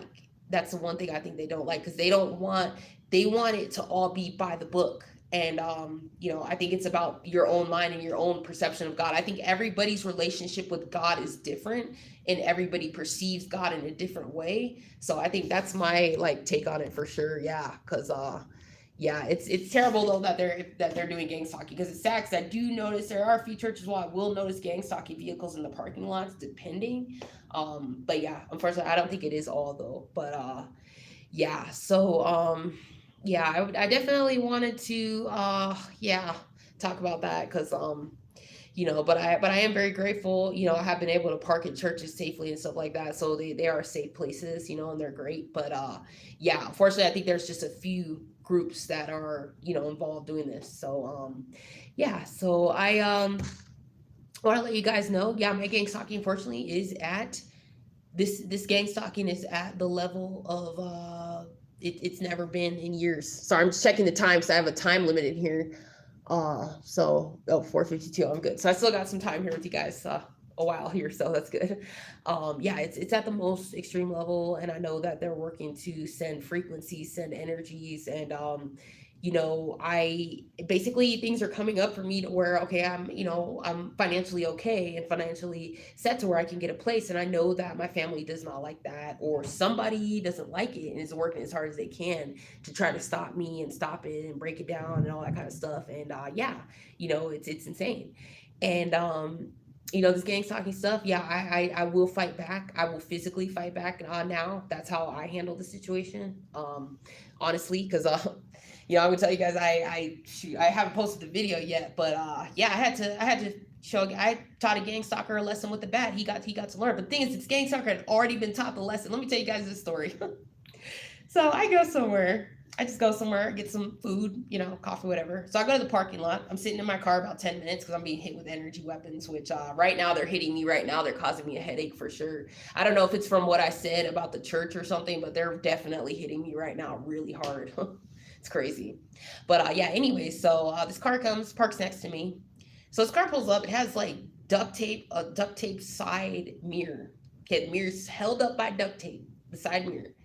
He shows up, he parks halfway in the parking spot next to my vehicle for some reason. And he's like looking in my vehicle, looking like just like this weird gaze. And I was like, oh, that's weird. It's like, okay, I'm gonna go ahead and get my bat out my vehicle. Get my bat out, went on, talked to me, his window down. I'm like, oh, so why are you gang stalking me? Just typical ask him. He's like, oh, I'm not, like just smiling, and basically started smiling and laughing. I'm like, oh, okay. So I look at his plate. He's got the little paper plate. It's like, all right. Boom, bop, boom, bop, bop. Fucking side mirror hanging, dangling. This fucking shit held by fucking dangling. That motherfucker gonna have to tape, nigga, you gonna tape that shit back up? Yep. This nigga had to go back. He gotta go tape that shit back up. That shit was somebody already taught this motherfucker a lesson, and this motherfucker's still gang stalking. So a lot of these gang stalkers, you're gonna understand, they are masochistic. They're masochistic. Their vehicles have already been effed up by somebody who they were gang stalking, and they're still continuing to gang stalk. So I just was like, you know what? I'm just gonna break that shit back down. He's gonna have to duct tape that shit back up, and I cracked him in the fucking mouth too with the bat as well. I didn't leave any marks, I didn't leave any blood or anything, but I gave him a nice little crack in the mouth with the bat so he could know, you need to stop. Hopefully, me teaching him this lesson will teach him finally to stop gang stalking. But no, these people still will not gang stalking. You can beat the fuck out of them. You can do whatever. They still won't stop, because the thing is, these are demons that have to be removed, and God has to remove them. They have to go in the lake of fire. It's the only way, basically, unfortunately. And the sun burning them to death, basically, because they're evil. When the light hits them, they can't survive. So one of the things to understand is handle these gang stalkers. Shit, if they roll up to you and their shit's already fucked up, fuck that shit up. Keep a bat in your car and fuck them up. Because the truth is that I'm sure the FBI, I'm sure the like, if there is an FBI, CIA that actually holds their morals, they already know what's going on and have been knowing what is going on to us, and already is watching everything. And I have evidence of all my stalking and shit, so I can fuck you all up. Because I have evidence of all my gang stalking. So when you try to take me to jail and put me in a court of law, guess what? I have all this evidence. So it really doesn't matter to me. I'll fuck you up. Yeah, so I'm gonna see what you're saying. Gang stalking Jamaican boy, you're saying there's one church that I know that's not a part of it. Pastor Gino Jennings, he is in old school. He call out FBI, CIA, and secret society. Yep, yeah, that's right. Yeah, because that's what I think too. Is I don't think it's all churches. I think there are some churches that uphold the standing and morals of God, and I do still believe that there are cops. I still do believe there's FBI and there's people in these agencies that still hold a moral. But unfortunately, I think the number, maybe, it's a small number, I think, but, that still hold an oath and still have a heart and all that. And even in politics too. But there's just so much deep state dirtiness and so much corruption that I think that it's at the point where the corruption has just grown too big and people's love for money is so strong that this is why we have corruption in every system in America right now. This is why we have the deep state. This is why we have this corrupt corrupt policing and all this kind of stuff. It's for the love of money and all that kind of stuff. And the thing about this targeting, this gang stalking is, anybody will accept money to gang stalk me, basically, like, oh, like, let's just start gang stalking her, or whatever. It's like, I don't know what it is, but they just start like stalking me, and it's insane. And it's crazy. So I do think that there are still some people that hold morals and that don't know, like, this gang stalking program, or they're being gang stalked. So I do think that there are people that they gang stalk that are like, they're not they may not be like chosen, like specifically like chosen by God, but they're still like being gang stalked, being targeted, and they still like uphold the moral value and stuff like that. So it really, unfortunately, is just a lot of evil in this world. Really a lot, really a lot. And it's scary. It's just really scary. It's just some like sick shit. It's just thinking, I know that it's increasing, and I know that I know that they're gonna want to put us into camps, like try to put us all into like concentration camps and stuff like that. And that's what I prepare for, because it's like I'm being assaulted. I know the goal definitely is to lock us up, because they're using these energy weapons on us. They want us to snap. They want us to, just snap, like, and stuff like that. And it's crazy. It's really crazy. So and it's hard, because it's just times like when somebody's not giving you space. Like, I'm talking like with me, for instance, every parking lot I go to, they'll show up within about like 3 minutes and stuff like that. And when you don't get peace, honestly, like, they're doing everything. My blood pressure is high. Like, I have headaches constantly. Like, they're doing all this stuff to me to make it to where I can't live my life, or it's like difficult for me to live and stuff like this. So basically, like, my goal here is, what I'm doing is I'm saving up to where I'm gonna get a rural mountain property. I'm talking rural mountain property to where I'm there may not even be running water. I don't need, as long as there's a source of water that I can get to. I don't need running water. I don't need electricity. I don't need any of this stuff. I can live 100% by God. And that's another reason why they target me as well, because they do that to I don't know. See, I don't know if the name is called Old World Christians or something, but I know that there was this one. It was interesting. This one, like, there's this woman named Agafia on YouTube. Like, look her up. She's in Russia, and she said she was an Old World Christian. I guess that they used to like persecute and kill like Christians that would do things the like old way, or something like that. I don't know. Like, she doesn't buy any food by barcode. She lives in the like Russia in the mountains and stuff. Like, she just lives by a like river. She just catches her fish. She has just an oven that's heated by like wood fire. Like, that's how I want to live, and how I've wanted to live for years, and how I can live. And that's why I like have gone to Colorado. That's why I physically adapted my body to the cold. Like, I love being cold. Like, I only need a fireplace. Not even that. I don't even need that sometimes. Like, just, that's all I need. It's just this and that little things. And she was talking about the persecution they had to run, and they had to hide, and they had to like and that's how they ended up getting that place in the mountains, and they were able to like live like naturally and stuff like that. So yeah, so that's my goal, is I'm just trying to get a place where. And then also another thing about that is, it's like, okay, rural property out in the middle of nowhere. If you come out here trying to gang stalk me, you're going to see. They still will do that plain harassment. Of course, they're still going to do that. And they may even try to send the reptilians and like real entities like to my property, because it's going to be really rural and in the middle of nowhere. But if you come here trying this gang stalking shit on my property, boom, it's going to be over. Shit is gonna be completely over. Completely over. And to this Sean's daddy guy telling me that I can't get a gun, bitch, I can get a gun within a fucking minute. You have no fucking idea. You will never stop me getting a gun. Because the state of Wyoming, I can get a gun in the state of Wyoming so fast, you have no fucking idea. It's that easy. All I have to do is get a gun in Wyoming. It's that simple. It's really not that hard. The only thing is the price of the gun. Guns are expensive. Yeah, it's pricey, but hey, I have a job now. So I'm really not tripping. The one biggest thing is they're gonna see a black female with a gun in a home in America, and that is where they're gonna try to come to my property and try to kill me. They will really try to kill me, because if you are a black American woman in a property that you're independently living in and you have a gun to protect yourself, oh, they might even send the fucking military out there on me, living off grid and stuff like that. But I will do it.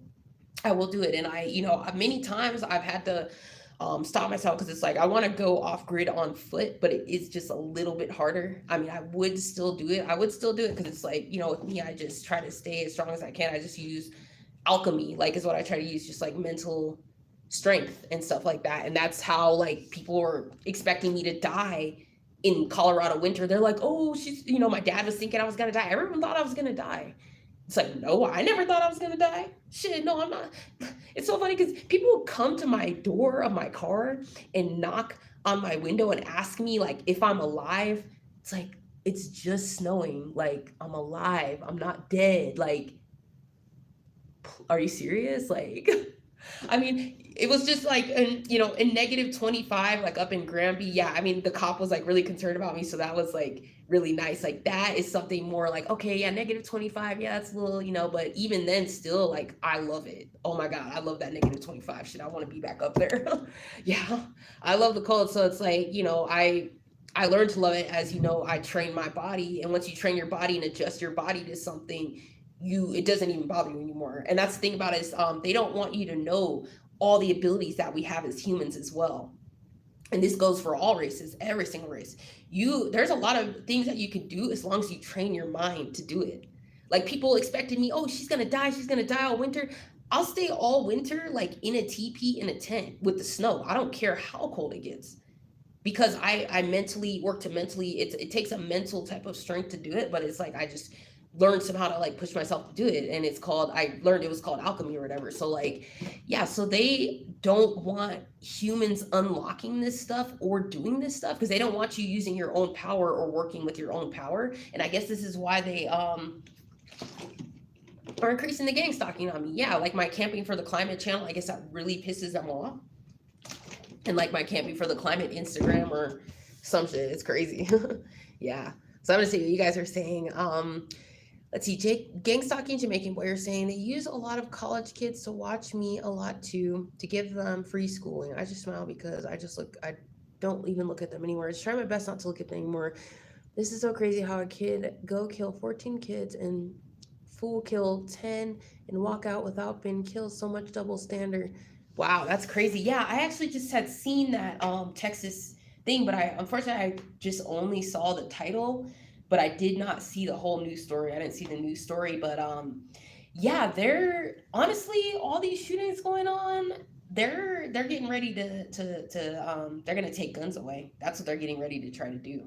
Yeah, they're definitely getting. And it all started in 2016 though. Like, the thing is, all these mass shootings began in 2016 once Trump got into office, because that's when my gang stalking began. I've spoken and heard from heard another woman's video that her gang stalking began in 2016. So it is all this fucking Trump fucking trash. That's what it is. It's this Trump fucking garbage. It says in Texas and one teacher is dead. Wow, that's crazy. It's crazy. And it's crazy because, as I'd shown you guys that other video, this Texas is, first of all, directly involved. You're going to notice the states that are really involved in this deep state bullshit. The number 3 states here are California, Texas, and New York. And it's funny because there was a website that had the statistics, and it said the statistics were that the most gang stalking came out of these 3 states. California, Texas, and New York have the highest levels of gang stalking in this country. Texas is involved in something. And I'm going to try to let me check the time. Hold on. I'm going to talk more about this. I don't want to lose time. But okay, it's 5:06, not till 5:30. But okay, we're gonna talk about Texas. Now Texas is doing something. They're doing something. They are trying to hook supercomputers or hook something to people's brains and minds. They have built a facility outside of Austin, Texas. And I noticed that these gang stalkers are coming from Austin, Texas. They're coming from Austin, Texas. That this is where they're headquartered. I definitely have known that they were headquartered in Texas, because I had known in California it was weird. Like all of a sudden, all these Texas cars started showing up and gang stalking me, using these energy weapons on me. I also was talking to this girl named Megan. The kind of weapons that were being used on me were unbelievable. Unbelievable kind of torture, unbelievable kind of things that were done to me, unbelievable. I mean, just like atrocious.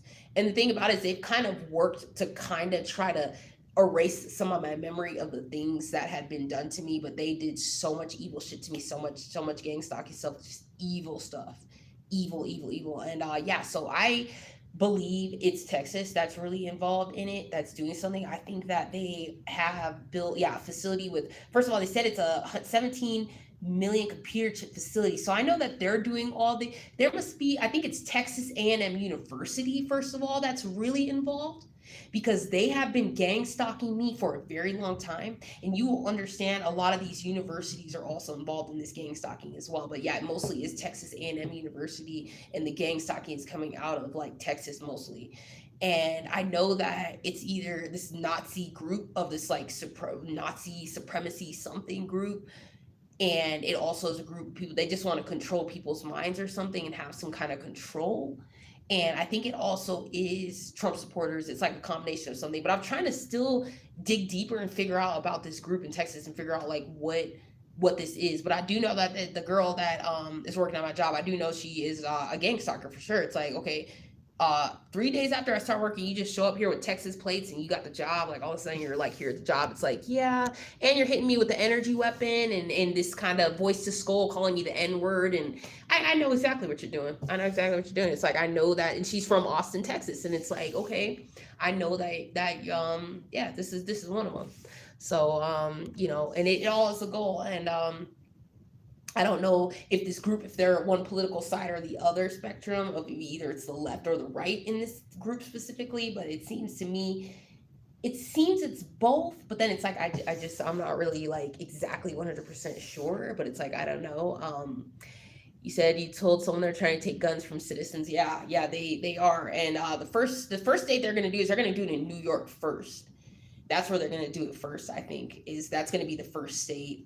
Unless California surprises and they decide to do it. But there's not really many shootings or shit going on over there. Right now, it's just New York that they're consistently doing these shootings and stuff. And then also seeing that marathon bioweapon attack, seeing all those people get injured, but miraculously you're just injured. What the fuck? And then one guy has a stroke once he crosses the finish line. No, he was hit with a weapon. That crowd was hit with a weapon. So they are working to, the thing is they work in different ways to covertly kill large amounts of the population, but they do it in such a covert manner. And this gang stalking is so covert, it's so sick, it's so fucked up. It's some really covert and sick fucked up shit. And I thought, damn, I haven't slept for days. I thought, I kind of want to get a hotel. I kind of really do want to get a hotel. And it's like, I kind of want to maybe think, oh, maybe I could ask the person, hey, can you just put me in a fucking room and not put anybody in the fucking rooms next to me or below me or anything like that? But no, I'm sure somebody will come, pay them a lot of money, and then they'll still do it anyway. So I'm like trying to think whether I want to try to do that. Because sometimes I've stayed at hotels and I wasn't really hit as bad, but I just don't even want to chance it. That's the hard part. It's just like, so that's the tough part. I'm just seeing more what you guys are saying. I wonder, I see a lot of Texas, Florida, Connecticut, and Rhode Island plates over here phone. Yep, you're right. The thing about it is, here's what I'm noticing. I think it's mostly these Texans, and I think they're the ones that are getting these plates from these other states to use. Because when I was at the laundromat, this woman from Texas shows up here with Minnesota plates, and she's in a Texas shirt with a big old Texas fucking symbol, and then she's got a Texas accent, but you're in a Minnesota plates car. So I think they're the ones who are getting, because I noticed Wisconsin plates stalking me. I noticed Kansas plates, Florida's, but the main big ones are Florida, California, and Texas that are mostly here doing this gang stalking here in Colorado. Followed by, then I see Michigan plates. I see different ones sometimes. Sometimes I'll see Ohio a little bit, a little bit here and there. So some of them I know do it more often, but yeah, they are definitely using, either they're using people from out of state to come from out of states to come to states to gang stalk, because they can get more away with this by doing this like out of state stalking shit using out of state vehicles, or they're just keep on switching plates, something, but it really is insane and it has to stop. But here's what I know: you come up to my fucking state and you gang stalk me, I don't give a fuck what fucking plates you have. I will bust your shit. I will bust your fucking shit. And I've already multiple of these vehicles around Lakewood. I'm telling you about every single one of these fucking vehicles is fucking busted. And I was even talking about Edgewater police officer about it. They're pretty much like, they agree, and they have basically like, he's like, yeah, like he was honestly like laughing, like, yeah, because they can see it too. I was telling him how these cars, that the bottom is breaking down by the lights, because they're breaking down their own vehicles with this radiation. These motherfuckers are that sick. Understand, these motherfuckers will break their vehicles down with radiation, with these radioactive lights.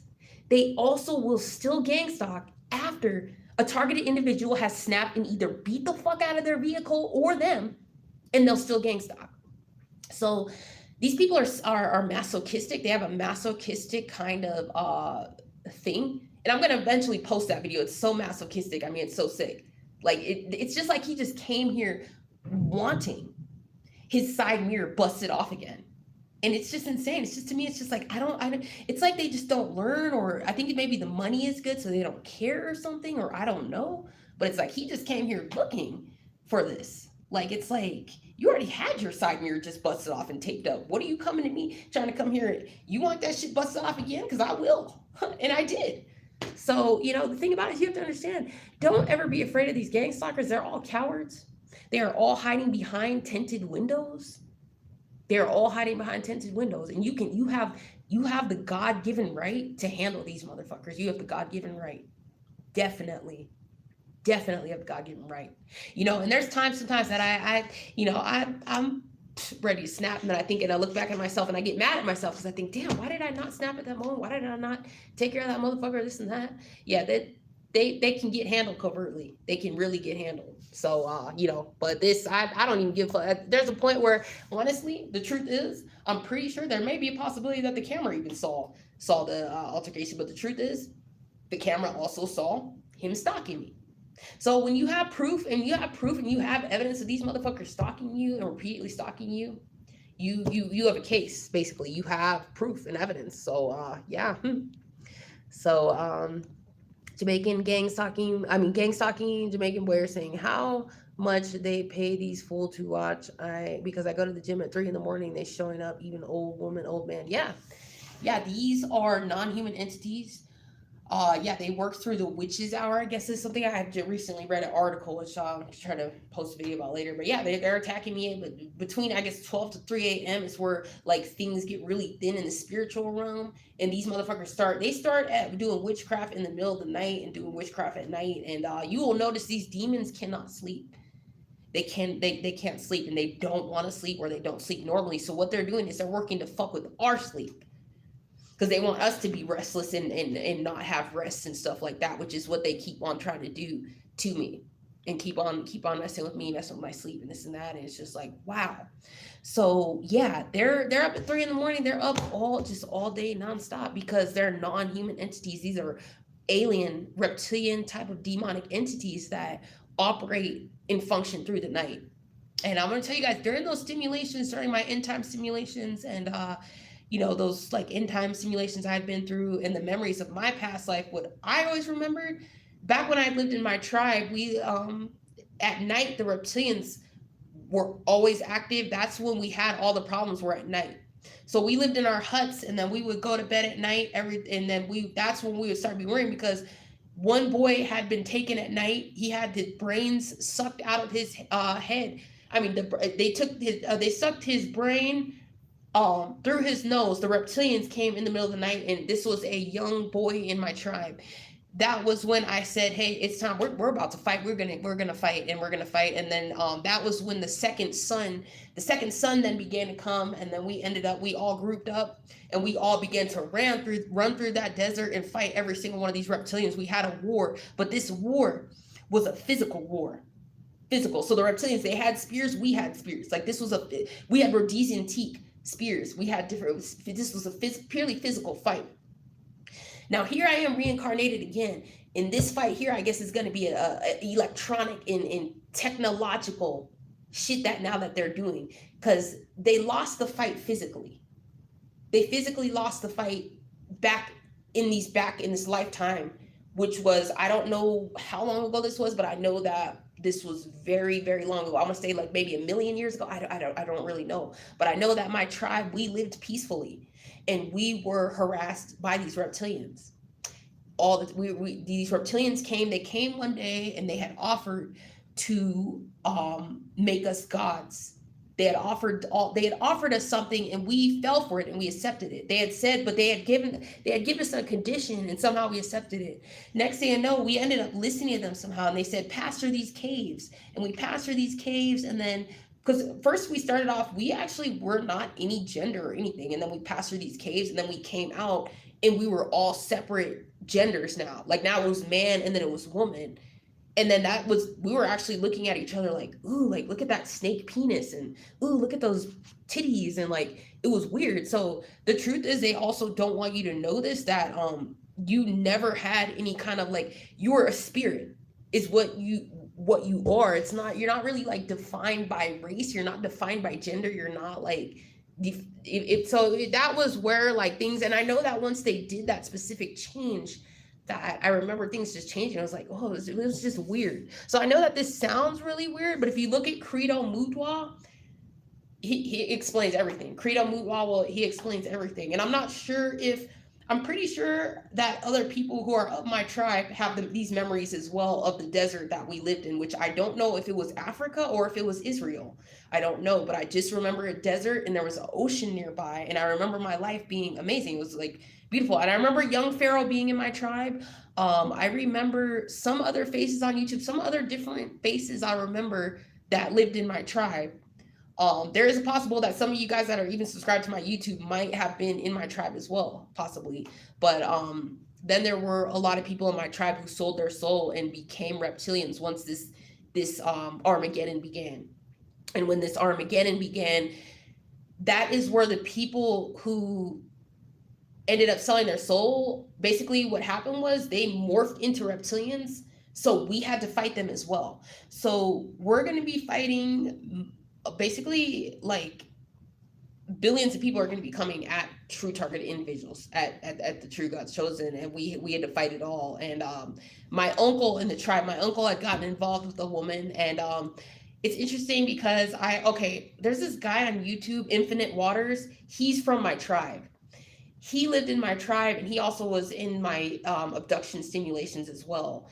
He was in my tribe, and he had gotten with a woman that I guess she really was a witch or a reptilian or something like that. And then what happened was, once this Armageddon began, I remember him being like, we were running, it was nighttime or something, and then all of a sudden he morphed into a reptile. But he morphed into that due to the fact that he was with this reptile something, or this witch or something. So it's really, I will speak more and more on this like stuff that I remember. But yeah, that's what I remember. I remember him being in my tribe, and there are a lot of memories I have from my past life that I remember. Like, I just remember us all sitting in the desert, and I get happy when I think of these memories, because it was like, it was just so peaceful the way I got to live. I got to swim every day in the ocean, and then we had like fireplace. Not fireplace, sorry. We would, have just an open fire that we'd all sit around, like, just in the desert. And I remember, we would also, like, we knew what to eat. We had our garden. We knew what foods to avoid. We didn't eat any nightshades. We didn't eat any spinach or like any certain fruits. We did not. We only grew certain things. And during famine, when we went into the famine stage, then we ate millet. Like, we had just only one day that we only had grains. And I remember I was starving. And I remember being pregnant at this time. I was pregnant or something. I remember being hungry.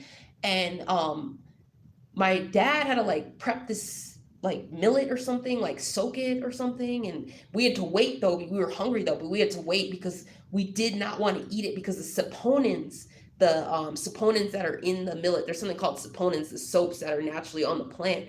We actually were like, no, we're gonna let that shit soak. We're not even gonna risk eating it because we knew everything. It was so interesting, and I don't know. I just wish that I could go back to my past life. And when I had spoken to the brown reptile, me and the brown reptile really had to talk about this. And I told the brown reptile, I said, you know what? I want to go back to my past life. I don't want to be here. I never wanted to live with technology. I never wanted to live with cities and buildings and stuff like this. I don't want to be around it. And he explained to me, he said that he was saying to me that we're never going to get rid of technology or something like that. But then he said that we could get it back to where it was like my past life again. But then he was telling me that he had to go somewhere to Israel to get some kind of tablet, something that he's trying to get away from something or something so that he can end the world or some shit. I don't know. It was really interesting. But I kind of spoke about more of that in my other videos. But yeah, it's I don't know. I mean, I know this kind of all sounds really weird, kind of interesting, but this is just what I remember, what's been ingrained in my memories. And a lot of people, some people can remember their past life memories really well. I don't know if I've heard any of you guys' past life experiences, but yeah, I have full memories of like my whole past life, and it's honestly been like an alien life with the way things are done now with all the city stuff and all everything. And that's what I was talking with the brown reptile about. And yeah, basically the brown reptile, um many times when I was abducted, I was brought back to like my past life, like places in my past life. And then young Pharaoh would be along in these like abductions where, like, I had told you guys that one where we were just on a lake and in this canoe, and he had told me to get in the water because I was like a swimmer, I could swim real deep. Like I was actually in my tribe, I was like the mermaid in my tribe, where when we had ran out of food, when we had gone into famine, I remember one day we ran out of food, so I had ended up getting a basket. I went underwater and I got like all these clams and harvested them, and then we ended up eating that. So like I was always in the water, like always in the ocean. There was one time I had a near drowning experience, which I was shown in a stimulation. I had been in the water swimming, and then I had started drowning somehow. Something caught on. I think I was wearing a dress. I don't know why. For some reason, I think I might have been wearing something. I don't know, but something was pulling me under. I think I got caught in a whirlpool is what I got caught in, and I started drowning. These dolphins came and saved me. They saved me and they pushed me to the shore and brought me there. And then I remember young Pharaoh was there at the shore, and then he was just sitting there or something. And then I remember the dolphins. Like I just remember thanking the dolphins, and I was speaking to the dolphins. I was like speaking with them and thanking them so much, and like really love them a lot. And the brown reptile, during my stimulations where the brown reptile was torturing me and MK ultraing me and doing all these things to my brain, and painful, just unbelievable. I mean, electrocuting me as well. He was displaying these dolphins swimming while he was doing these really painful things to me. And this is when they had implanted me, was when they decided to, hey, we're gonna display this dolphin stuff to her when we're implanting me. And as a kid, they've been gangstalking me my whole life, because as a kid, it was interesting. This one girl they had, and they set everybody like the Monarch programming. So this girl named Holly, I remember being friends with this girl Holly and Allie, these two white girls. And our school was all white school. There was only like 3 black kids. I was one of the many 3 black kids. So they were my like best friends. We were friends, whatever. But they didn't treat me very well. They were very like narcissistic towards me, very mean towards me. Not good friends, like mean, kind of like making fun of me and stuff like that. And she had always said, "Oh, dolphin's my favorite animal," and this and that. And I know that looking back, I know that that was done purposefully, that she was saying a dolphin was her favorite animal, because they already knew my past life and knew who I was. And they had set specifically narcissistic people in my life and friends to treat me bad, different kinds of things to treat me bad.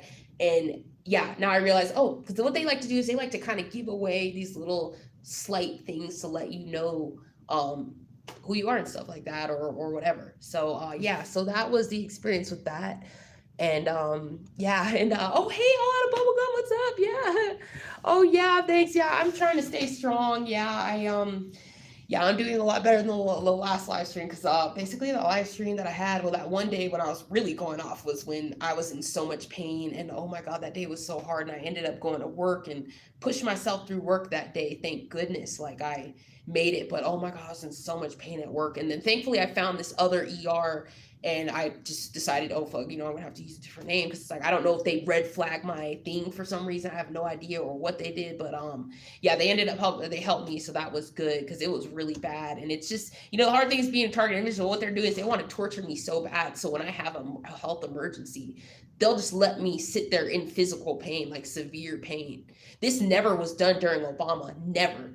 I never was denied pain medication under Obama.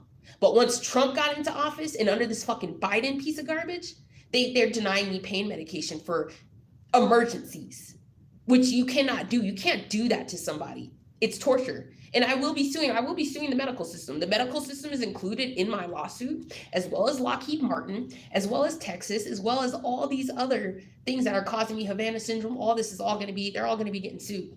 They're going to be getting sued. I will be being reimbursed by the Great Western Hotel in Salida for them allowing people to, first of all, allowing a man to bust my door open. They gave someone my room key and allowed this man to bust my door open while I was in there. He had a red pickup truck with plates from Indiana. He came and busted my hotel door open, and I was also attacked and assaulted with frequency weapons. This hotel was ran by Chinese, which, but it's not all Chinese. This was Chinese Communist Party workers that were working at this hotel. So that's, and it's just built on lawsuits. So yeah, so I definitely wanted to share that with you guys. And I know that a lot of this being done to me is, yeah, they know who I am already, which they had already let me know when I was 4 years old. They let me know, hey, they told my parents to attack me. And a lot of bubblegum. The thing about the brown reptile, it's an interesting thing. It was like a love-hate like type of relationship, basically, kind of thing. He would abduct me. He would be really evil to me, but then he would tell me stuff like, he would tell me like things like, he was telling me all the secrets of certain different things, and telling me like, he was telling me like, hey, you need to focus on survival. And he was showing me like all the things that were going to happen in end times. And he was telling me you need to eat like organic as much as you can, focus on survival and survival skills, because all this is coming. So the brown reptile had been preparing me. Okay, I don't know if they're going to tell me. Okay, I'm just waiting to see, because I don't know. See, if somebody needs to use the study room, I think that's when they'll say, oh, your time's up or whatever. But yeah, anyways, we're just going to keep going. So I'm not going to worry about the time. So yeah, so basically he had ended up telling me, showing me things, showing me my past life and stuff like that. But he was always there with every labor of these childbirths. He was always there next to me, and if it was too painful for me, he would start yelling at me and cussing at me, because I was crying in pain. He then began to start to torture me during these labors, and not give me epidurals, not give me pain medication or anything like that. Torture me that kind of way. Just unbelievable kind of torture. So yeah, I do have a hate for him. I definitely do. I do feel a disdain, and the thing about it is also him lying to me and telling me that, first of all, he told me that the end was going to be in, he was telling me it was going to be August of, I think that year was that might have been 2019. That might have been 2019. I don't know what it was. But basically, he had abducted me, and he had really explained to me that the summer August that was going to be the end. He had explained to me everything that was going to happen. He told me, he said, hey, you see everything going on the news? Well, guess what? This is all about to happen. He told me there's going to be a nuclear war. He told me everything's going to pop off at once. He said there's going to be earthquakes at once, nuclear bombs. There's going to be everything's going to pop up at once. The main thing that he told me was that everything's going to pop up at once. They're going to create these centers, these FEMA centers. He mainly just said, do not go to these centers. He said, do not.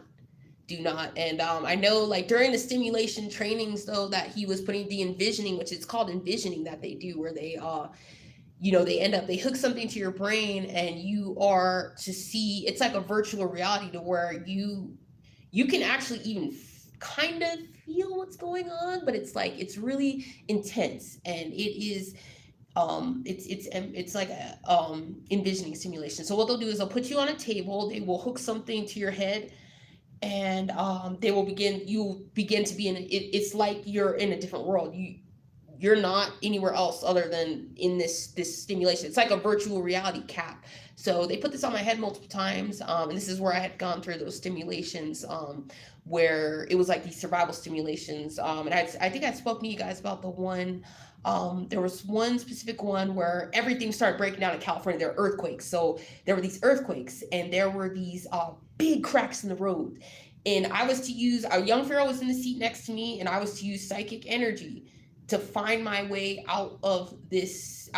So during these tests, somehow, I don't know how, but somehow I found the streets that did not have the where it was cracked and all the traffic was backed up, and we were able to get out. So what happened was after this envisioning simulation was done, he had told me, you did a good job, perfect, you did great, you found the way to get through. Now the other simulation was running through the desert, and this time, for this stimulation that I had gone through, now I think I told you guys about the past life when we had fought these reptilians. They were always in the past life. They had always been just in their real form, just reptilian, and everything was in its real form. Like there were the bird-like beings. There were these different beings, but they never were in this trying to be in the human form. So in these simulations, this fight, I was shown the new fight that was going to take place. Now, we had defeated the reptilians in this past life physically. We used Rhodesian teakwood and just physically our hands in martial arts. I was a powerful martial artist. I'm talking these reptilians, I'm talking like 10 reptilians coming at me, beating the crap out of everyone like really fucking fast. I'm talking martial arts, the type where I could stand on somebody's shoulders and I could start kicking their head and jump back down and boom. I'm talking that kind of martial arts we knew. My tribe knew, and we would train on, and we were very advanced. So a lot of what young Pharaoh does speak about like his stuff that he speaks about is very true, very, very true. A lot of the stuff, some of like his knowledge, I don't agree with a lot of the fucked up shit he's done and stuff, but the stuff that he's spoken about are memories that I remember. Credo Mutwa, his stuff is 100% on point on everything, from memories that I remember. Now during this new stimulation of what they did when they showed me this new fight, basically the reptilians are still in their human form. It was a whole military coming at us during the stimulation. It was me and young Pharaoh, and it got really difficult. This simulation was very, very difficult because first of all, they had these drones that were watching us. First of all, they had lasers, they had all this different kind of stuff, and it was scary during the simulation because the young Pharaoh's like, okay, you need to stop. You need to like basically we have to like you can make yourself like a tree and appear like a tree. You have to stop breathing. Certain different kind of ways that we knew to survive, because you are interconnected with everything on this planet. They don't want you to know the truth that you can become a tree. You can also make yourself appear invisible, which another YouTuber had spoken about. Yeah, by holding your breath, you can really make yourself really appear visible. So we had to use different kind of survival mechanisms which we had within us, which are shape-shifting, but not reptilian form shape-shifting, but a shape-shifting to save us basically, and shape-shifting into different animals to protect ourselves. And that was how we fought in this past life battle as well. And yeah, basically it's really I'll get in, I'll definitely get more into it. And hey, AT 11 Enterprises, I got to check out your thing. I'm about to read it now, but yeah, it's this battle is gonna be I don't know what it's gonna be like. I don't know, because it's all this technology. It's not hands. They're trying to do. They're trying to make sure that they win this time. They really, really want to win. Is what I strongly believe it is, and they don't want to. They definitely don't want to. They definitely want to lose. And yeah, E1 T1 Enterprise are saying, stay strong. They are getting desperate for us to react, to use us as scapegoats, to taking away our rights. I am proud of your strength and resilience. I am with you in spirit. Oh, thank you so much. Thank you. That is so nice. Yeah. Yeah, that's the thing is that, the thing is they're using all these different tactics and stuff, because this is like the modern day Armageddon, which this is a different kind of Armageddon than what I know, because all I know is I just know my past life from, and that's it, where we fought by hand. There was no technology, there was none of this stuff.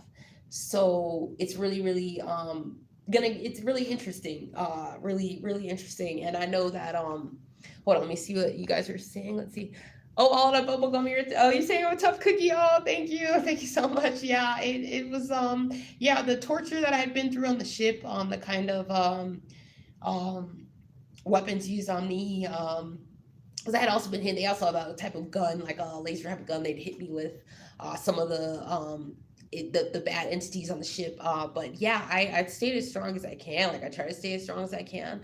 I definitely do know my past life, and I remember I have so many of these memories, and yeah, and I just remember another thing I definitely remember is just remembering, once we went through this desert, we climbed up this mountain, and this mountain was so big, and I just don't know if that was Mount Kilimanjaro or what it was, but I just know that we had to just run through this desert and climb up this mountain. I just remember me and young Pharaoh always, for some reason. It was me and young Pharaoh, and we beat all these reptilians. And I remember in the one time I got bit by a snake, but I got bit by the snake because I lost focus of the spirit. So like basically through this battle, through this Armageddon, and through these simulations, I had to always keep myself like focused on the like spirit, I guess, which was I don't know, like somehow the brown reptile was kind of like showing me how to use my psychic energy and stuff like that. But like he had me drive the ship once one day, and it was like I had to like close my eyes though to use this kind of psychic energy. Like he had kind of told me like how to use it. Like I don't know, but it was like somehow I guess that's what they were really more interested in me, was my psychic energy and stuff like that. So yeah, so it was during these simulations, this modern day simulation, it was really like there was like snakes on the ground coming at us, and that was another thing that also had happened in my past life as well. They had like snakes coming towards us and all these different things, but this more was like the military and like these big military things and these planes and stuff like that. But somehow during the simulation, I still like beat the crap out of them and still pass and stuff. Then there was this other simulation they put me on. They had brought me to the moon several times, and I know other women. Seen other women speak about how they've also been taken to the moon as well. That during abductions and stuff like that. Now on the moon, they had me fight demons on the moon. So there's one stimulation, and I had spoken to you guys about the other stimulation with the reptilians on the moon, where it was kind of like it was so interesting. They had this big crater was down on the moon, and then like they created some big crater, and I remember like beating the crap out of them or something like that. But there was this one big battle on the moon where I was put through a simulation, and they just kept coming out. Like I'm talking like coming at me every second, and I had to fight like just beat these demons like off. Like they just kept fighting, like coming towards me, and they all had this like grim like brownish kind of, I don't know, they just looked demonic. Like it was so weird, and I just remember it being hard, like, but somehow I did it. Like I was able to do it. And the brown reptile, like when they did all this testing, they were like, wow, like you did a good job, you passed all this, you did all this and did all this. But then there was this one stimulation, okay, it was this one that I did not pass, and I want to talk to you guys about that too, because it was like, okay, so I had ended up going through a simulation. They brought me through the simulation several times, where I would run through this desert. Yeah, we would climb up the mountain. Once we get to the top of the mountain during the simulation, there's this whole pile of lava. There's this big like thing of lava. It's like a pit though, and it's at the top of this mountain, and it's really hard climbing up this mountain. But somehow we get up there. So once I get to the top of this mountain, and the lava's there, this big like beast is above me. That's like, I want to say like, oh, damn, I want to say probably 20 feet. I don't know, something like that. It was like above me. And then I remember suddenly like going into some kind of labor. And it was really interesting. I was like in a lot of pain. And I know the brown reptile, he was telling me that I had to breathe, that I needed to like focus on breath and stuff. So I was able to breathe, and somehow something happened where, I don't know, something came out of me, and then somehow I got like some wings or something. I don't know, it's so weird. It's like this weird like stimulation. So I was like, I got wings. I remember I got something, and I was like kind of flying, but then somehow I think I ended up falling. Like I could not fly away. So after the stimulation, he had told me that that part did not work out because I had steak the night before. Like I had a steak or something like that. So see, it was weird because during these stimulations, food was involved, of foods that I ate in my awake life for some reason. Like it was interesting during one of the simulations, like me and young Farrah had run through the desert, and that was where all the food, I had explained to you guys that food was falling from the sky, like, that because I'd have to like replenish. Like I would need water. Like we were running through the desert, like fighting reptilians, and I would need water and food. So I would be like young Pharaoh. It was weird 'cause he was like almost like it was like he was my spirit guide or something. I don't know, but it was like he was there and he was like telling me like what to do, like guiding me on like fighting them, like I was fighting them.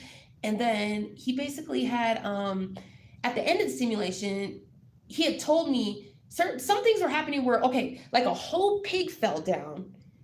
And he was like, "Oh shit!" Like, "Oh no, that's because I had ate some pork or something." I think it was maybe back then. I was eating pork back then. I had ate like maybe bacon or something. And then there was one day like a whole fish came down, and then it was so weird. Like it would come down, and he was telling me that basically explained to me that it was coming down, like how it would come down in its like full form for some reason. The food that I ate, it was really, really weird. But like if I ate like bananas, like that would come down and I could eat that. Like the water would come and it would just fall from the sky and then I could just like drink it and then boom, go back to like fighting these reptilians. So it's some kind of spiritual. I don't know if it's something spiritual about food, but then he really explained to me at the end. He said, "Oh no, don't." Young Pharaoh mainly said, "Do not ever eat seeds or nuts." He said we never ate seeds or nuts. He said, "Do not ever eat that food. Don't eat no seeds and nuts. Like don't eat that." So yeah, so it was pretty interesting, and yeah, so it was really really weird. And I'm seeing what you're saying, Battle Angel. It says, "Is that why they say this gang stalking is a test, also a stimulation?" Yeah, I think it is. It is. It's like a test, and then it's also like a torture thing. Like they want to kill. It's mostly they want to kill us. They want to harvest us for our organs, and then I think it is a test. And can't remember what else I was just thinking. Hold on, let me think. There's another thing I was just thinking of. Let me look at this chat again. Hold on. Yeah, it's like yeah, stimulation. I'm thinking. What was I thinking about? I just lost right here. I was thinking of. I know there's something I was thinking of stimulation. Damn, there's something I was thinking of also the stimulation, but I just can't remember. Oh, stimulation. That's right. That's what I was remembering thinking about. Yeah, it is definitely a stimulation. I got to tell you guys what happened in Colorado Springs. Thinking of stimulation. So I don't go to Colorado Springs because that's where they're really doing this experimenting, and they're doing some sick shit in Colorado Springs. So in Colorado Springs, right? I come down there. This white car is behind me. Okay, this white car is behind me, gang stalking me. Okay, I look away from it for about a minute, about maybe a minute or two. I don't know. I turn around, I look behind me, that car is gone. Like it just wasn't. It was like it was not even there. It was unbelievable.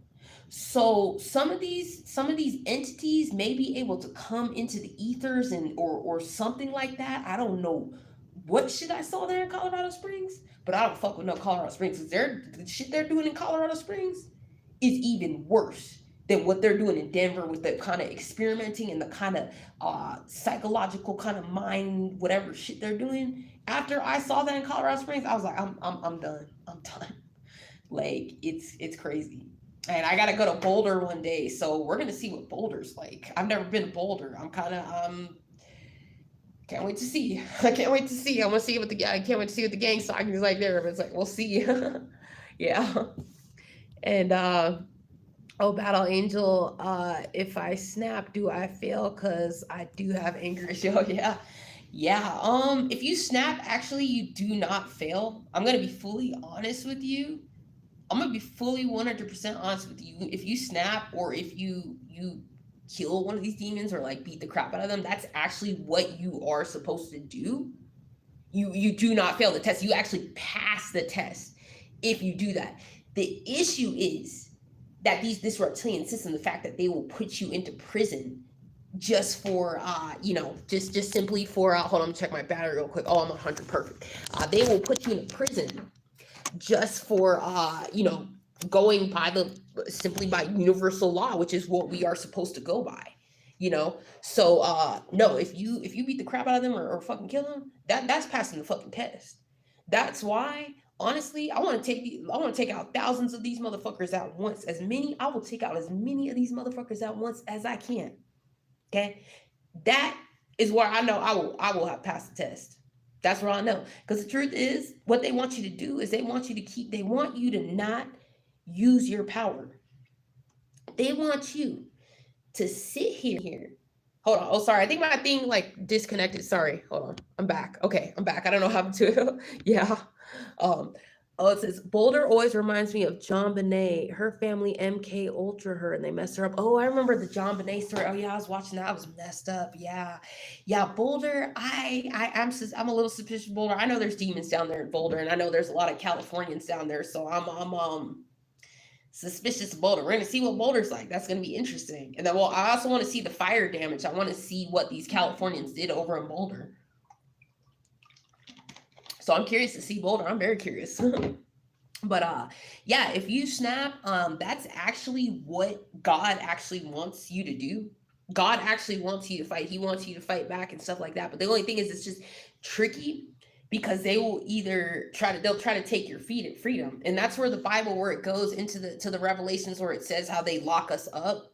Because the thing is, what they're doing with all this gang stalking shit is they're just doing everything they can to try to lock us up or to kill us, or to mainly to try to lock us up mainly. And that's just part of the end times, is that they desperately want to lock us up and get us locked up and stuff like that. And that's part of, because the part of the Bible, the Revelation, where it says, hey, some of you will be thrown into jail, and it talks about like the some of you will be cast into jail, but fear not, and this and that and all that. That's basically, yeah, like you will notice the ones that right now, the targeted individuals that are in jail, that's what that revelation is talking about. So the targeted individuals that have snapped and are in jail right now, or have been in jail, or have been killed or whatever, that is what I believe that Revelation Bible verse is talking about, is that. And taking a choice to snap, definitely, it definitely is. It's truthfully turning the other cheek. um Honestly, to me, is it's like slavery. You can only, truthfully, here's the real honest reality: you can only turn a cheek for so long. You really only, a person can only turn a cheek for so long. And I believe strongly that people that have snapped, they probably have been in this program maybe 30 plus years, probably older than I am, and have been in the program for so long that they snap. Because the truth about it is, turning a cheek is against human nature 100%. It's 100% against human nature. You don't ever turn a fucking cheek. You don't turn a cheek to shit. Ever. Ever. We fought. We fucking, oh, primitive days were completely different than this whole reptilian system is put into place. Your body and your mind and your spirit is always going, no matter how long you turn the other cheek, your body, mind, and spirit is always gonna go back to wanting to snap. When you get that feeling in your brain, and that you want to kill or beat the fuck out of one of these motherfuckers, that is human nature. That is your human nature. This country and these reptilians have done everything they can to take you away from your human nature. There's a reason, if you have anger problems, that is completely 100% normal, because you are supposed to have anger problems. You're supposed to be, and we were fierce warriors. We were very, very angry. And that the brown reptile actually had spoken to me. He had told me that I was Anunnaki, and he said that that was why I was so angry, that I had strong ass fucking anger. Like he said that it was from the Anunnaki that was in me. But then again, he explained that I had 12 strands of alien DNA like within me and stuff like that. But he had explained that yeah, basically, that was why, because it was part of my like my bloodline or whichever, that we were fierce fucking warriors. I mean, I'm talking like cut it, fucking throw it off within like 2 seconds, and in the brain in your fucking hand, like type of shit. That's my like tribe back then. Like, we did not play. We didn't play about shit. And the thing is, they want to take you away from human nature, and it all is it's a complex program, because it's like, I definitely know for sure that I do, I definitely do, many days want to snap. But then it's just that logistic of, okay, if I do, I want to make sure I do it in the right way, to where it's like, okay, I'm not going to go to jail. You're not going to take my fucking freedom. Hell no. I just want to make sure that I do it in the most sophisticated kind of way, you know. And the truth about it is, I'm going to tell you guys. Let me tell you guys. When I have fought back recently, when I fucking hit this motherfucker with the bat, and the other situation where I can't remember what I did, fucking beating this guy's fucking car with the bat, after these motherfuckers gang stalk me, I feel a burst of good energy. Like like some burst of good energy. It's God is gonna show you that fighting back is what you really need to do. They don't want you using your power. They don't want you using your voice. They don't want you nothing. They don't want you nothing. They really do not. You know, and that's the thing about it. That's why we all have to band together to fight this. The only way that we all could fight this is if we all really like band together and got together. But the thing is, the number of us is so small.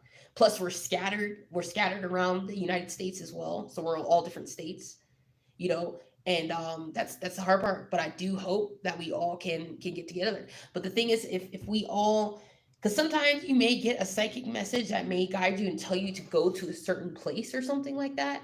There may be a possibility, maybe God will psychically guide us to, hey, all go to this state, go to this specific spot, you know, and then we all will join together and like meet together or something like that, you know, because because definitely, I mean, there are gonna be, first of all, they're using V2K electronic stuff to try try to mess with the messages that you get from God. But I know the messages that I get from God between the ones that they try to think that they're gonna, you know, put messages in my head. Because what they did is because they were trying to get me to go to Eagle in Colorado, trying to get me to go to Eagle. They kept trying to like voice the skull, putting Eagle, Eagle, Eagle, go to Eagle, go to Eagle. And then it's like, oh, come to find out, oh, down in Eagle, they got the fucking military base and all this military shit over there. So they were trying to V2K, voice the skull me to tell me to go to Eagle, Colorado. And it was like, no, hell no.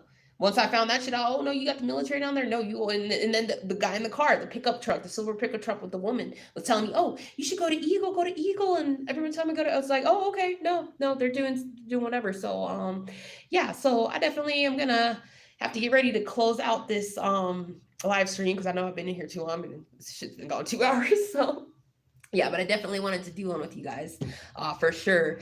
So if you guys have any questions or anything, let me know because I almost close to close this out and stuff. And yeah, because I know it has been very interesting topic. I definitely do want to talk more about those past life memories and stuff like that, and the Armageddon, the stimulation. I'll definitely make a live and talk more about what I've seen, like with the Armageddon type of stuff. Yeah, it's really interesting. It's really deep, and it is, you know, deep, you know, that I remember my past life and that I have these memories which are kind of stuck with me. And it's kind of hard because it's like I really just wish I just had like my past life just nature and like stuff like that. So yeah, so that's the kind of hard part. Yeah.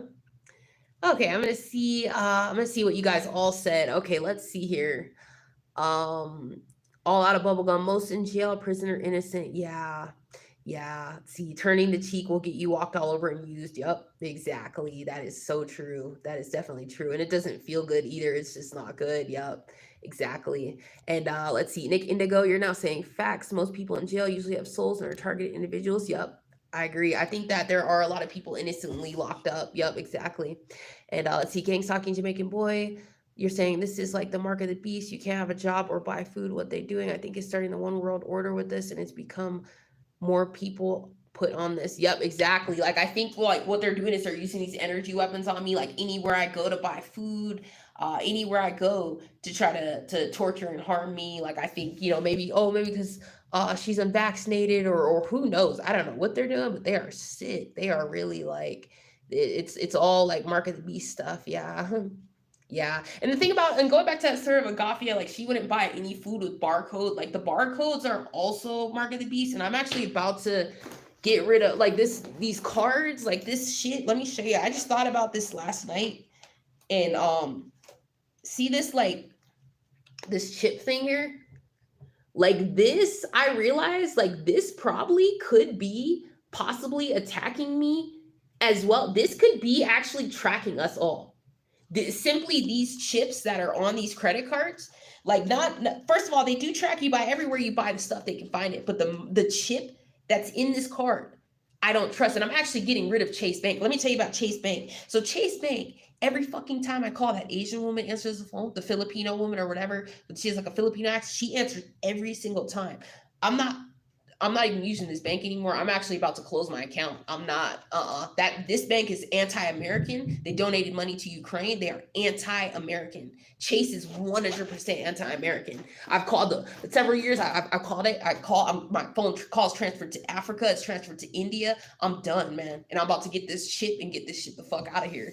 Like pretty much, like one of the things you're gonna learn is you have to get rid of all devices, all credit. Like there's so many things that these demons have stuff in to track you. It's so sick, man. It is like disgusting. So I'm gonna see. Let me see more of what you guys are saying. Yeah, so I think they are starting to get that one world order stuff ready. And let's see, like in Green Mile, he had gifts and was set up and executed. Oh yeah, I think I heard of that movie Green Mile. I just haven't seen it yet, but I have to see that. And most of the genuine people I've met were either in county jail or psych ward. Folks in county jail actually wanted to see me stay out of trouble and told me to stay out of the streets.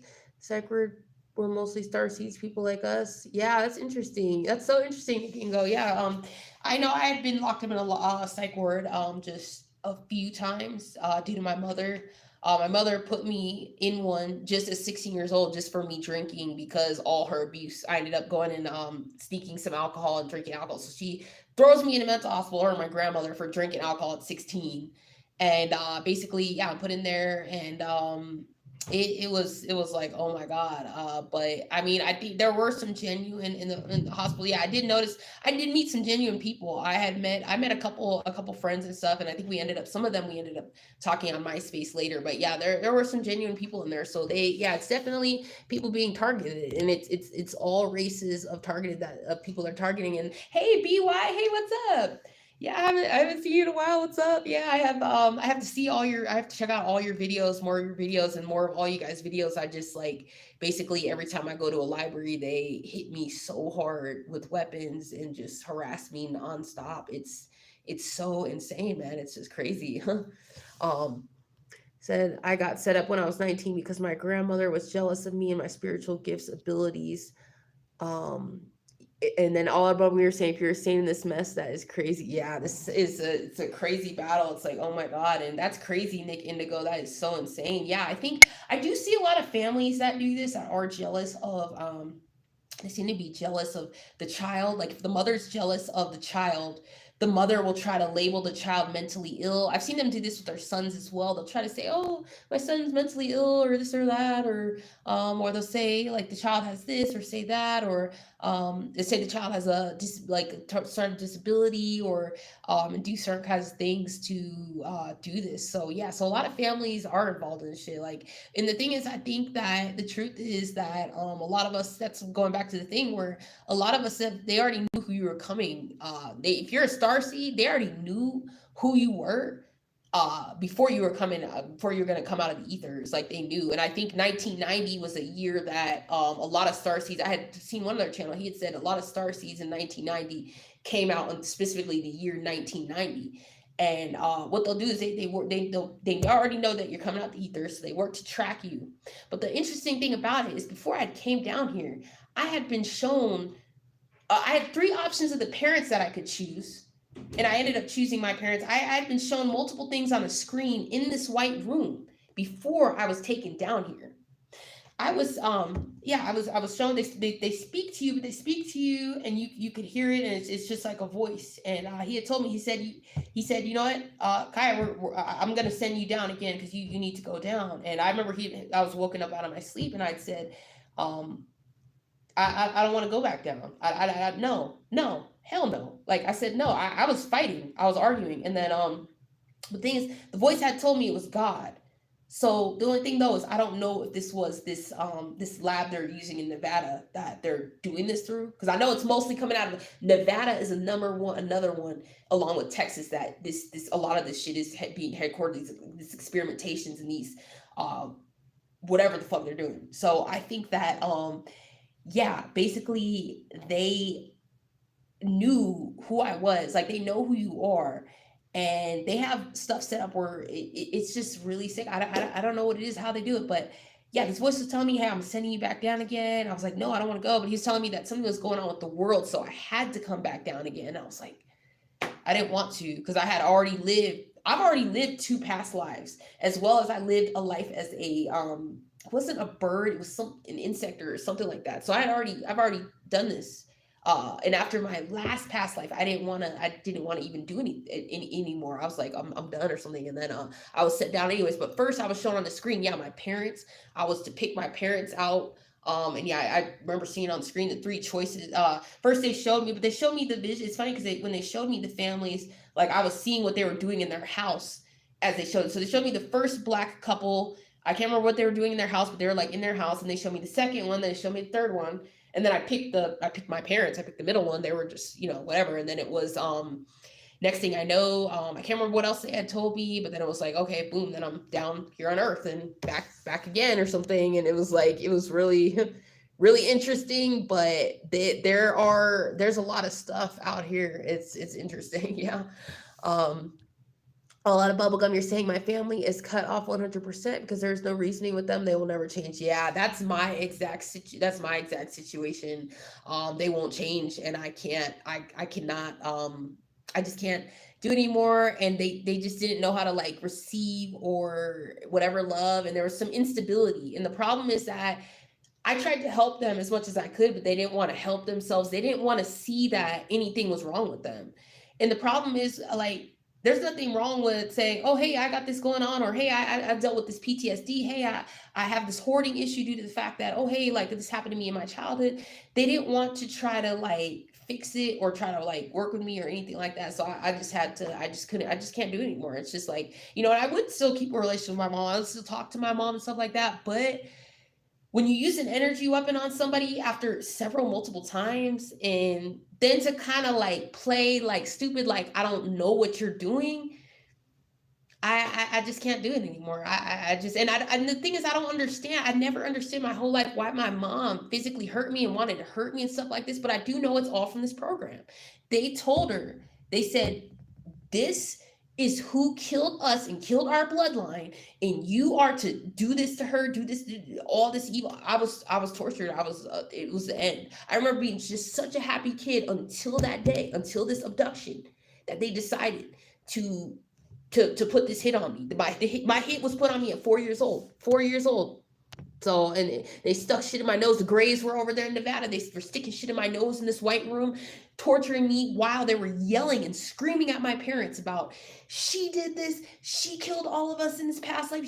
So it's really difficult. And then the Brown Reptile had told me, he had said that your whole family is reptilian, that these are reptilians, and that he basically, Brown Rep explained everything to me. That, so I mean, in a way it's kind of like, I mean, I can't say I 100%, I thank Brown Rep for making me aware of these things. So I am thankful to Brown Rep for doing that. But I was tortured and yeah, and stuff like that. But yeah, it's crazy. So and then, so I'm seeing what you're saying. You're saying they target you from day one. I was antisocial when I was younger, but I remember I would always have people begging to hang with me, to keep an eye on me. Once I cut everybody off, I started being followed. Yes, I think that is it. That's so right. Like, it's interesting because when I was in school, I don't know, I was a loner, so I would like just be by myself. Yeah, that's what I was doing. And then I think somehow I ended up making some friends. Like, I just would always have like just like one friend. I would have like one friend with me or something like that. But yeah, I was isolated. I was like gang stalked, and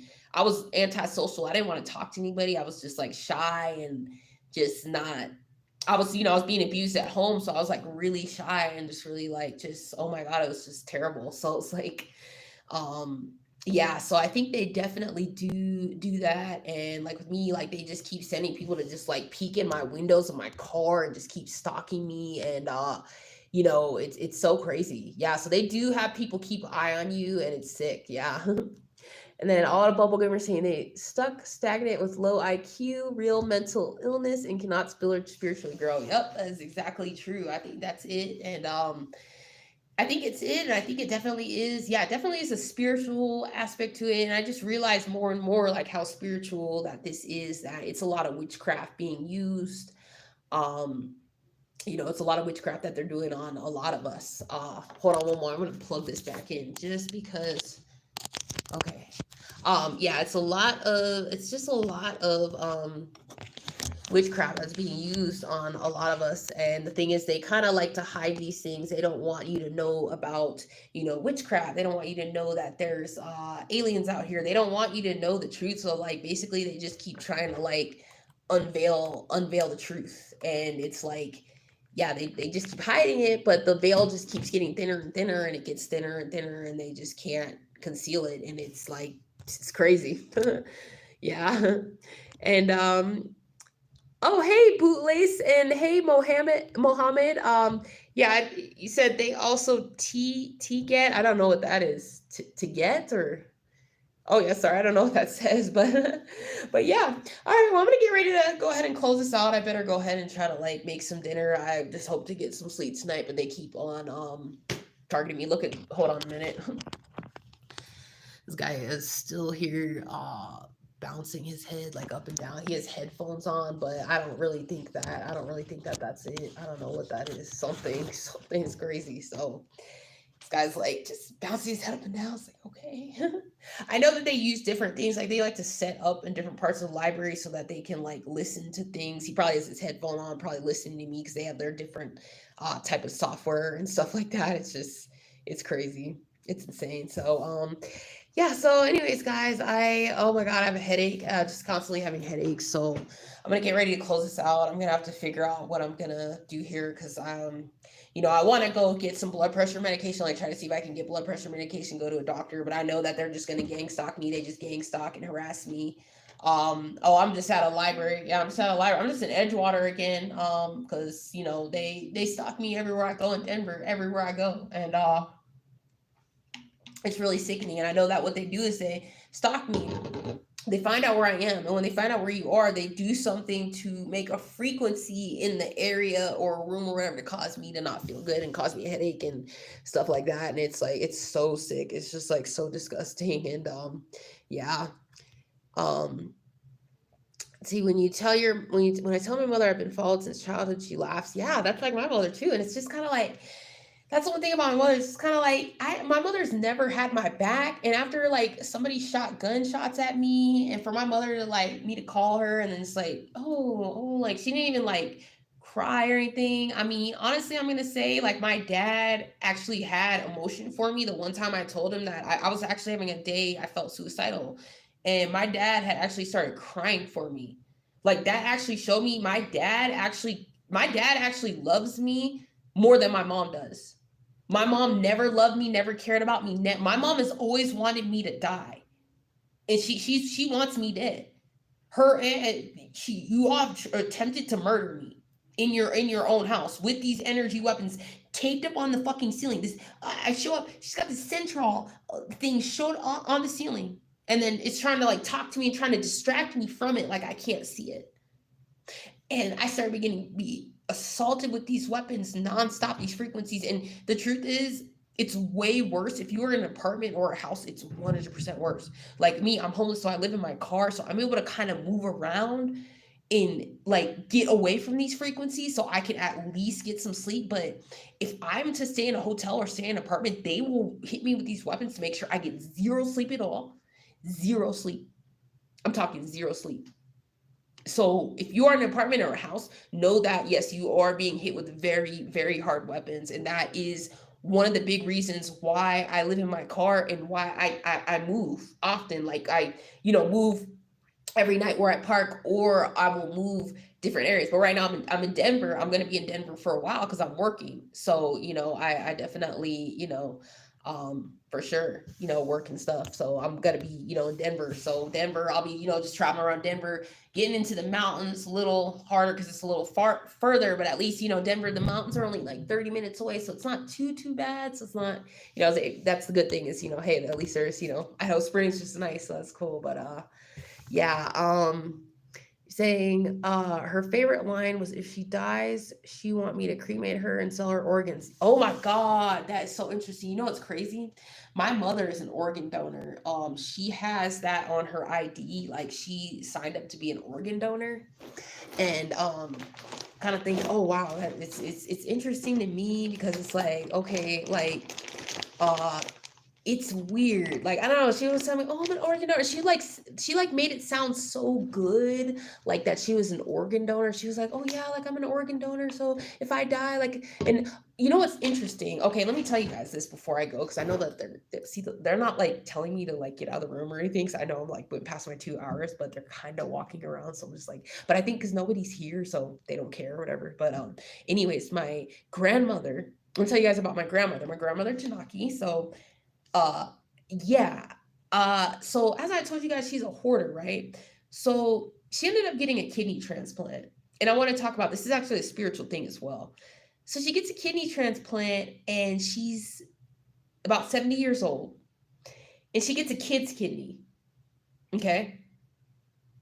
I'm gonna be fully honest with you. I think they killed a black kid to get a black kid's kidney to put into my grandmother. My grandmother, I think, I strongly, after all this, it was like, I really think my grandmother is a reptilian. Really, they're non human entities because it's like, okay, first of all, my grandmother is super pale.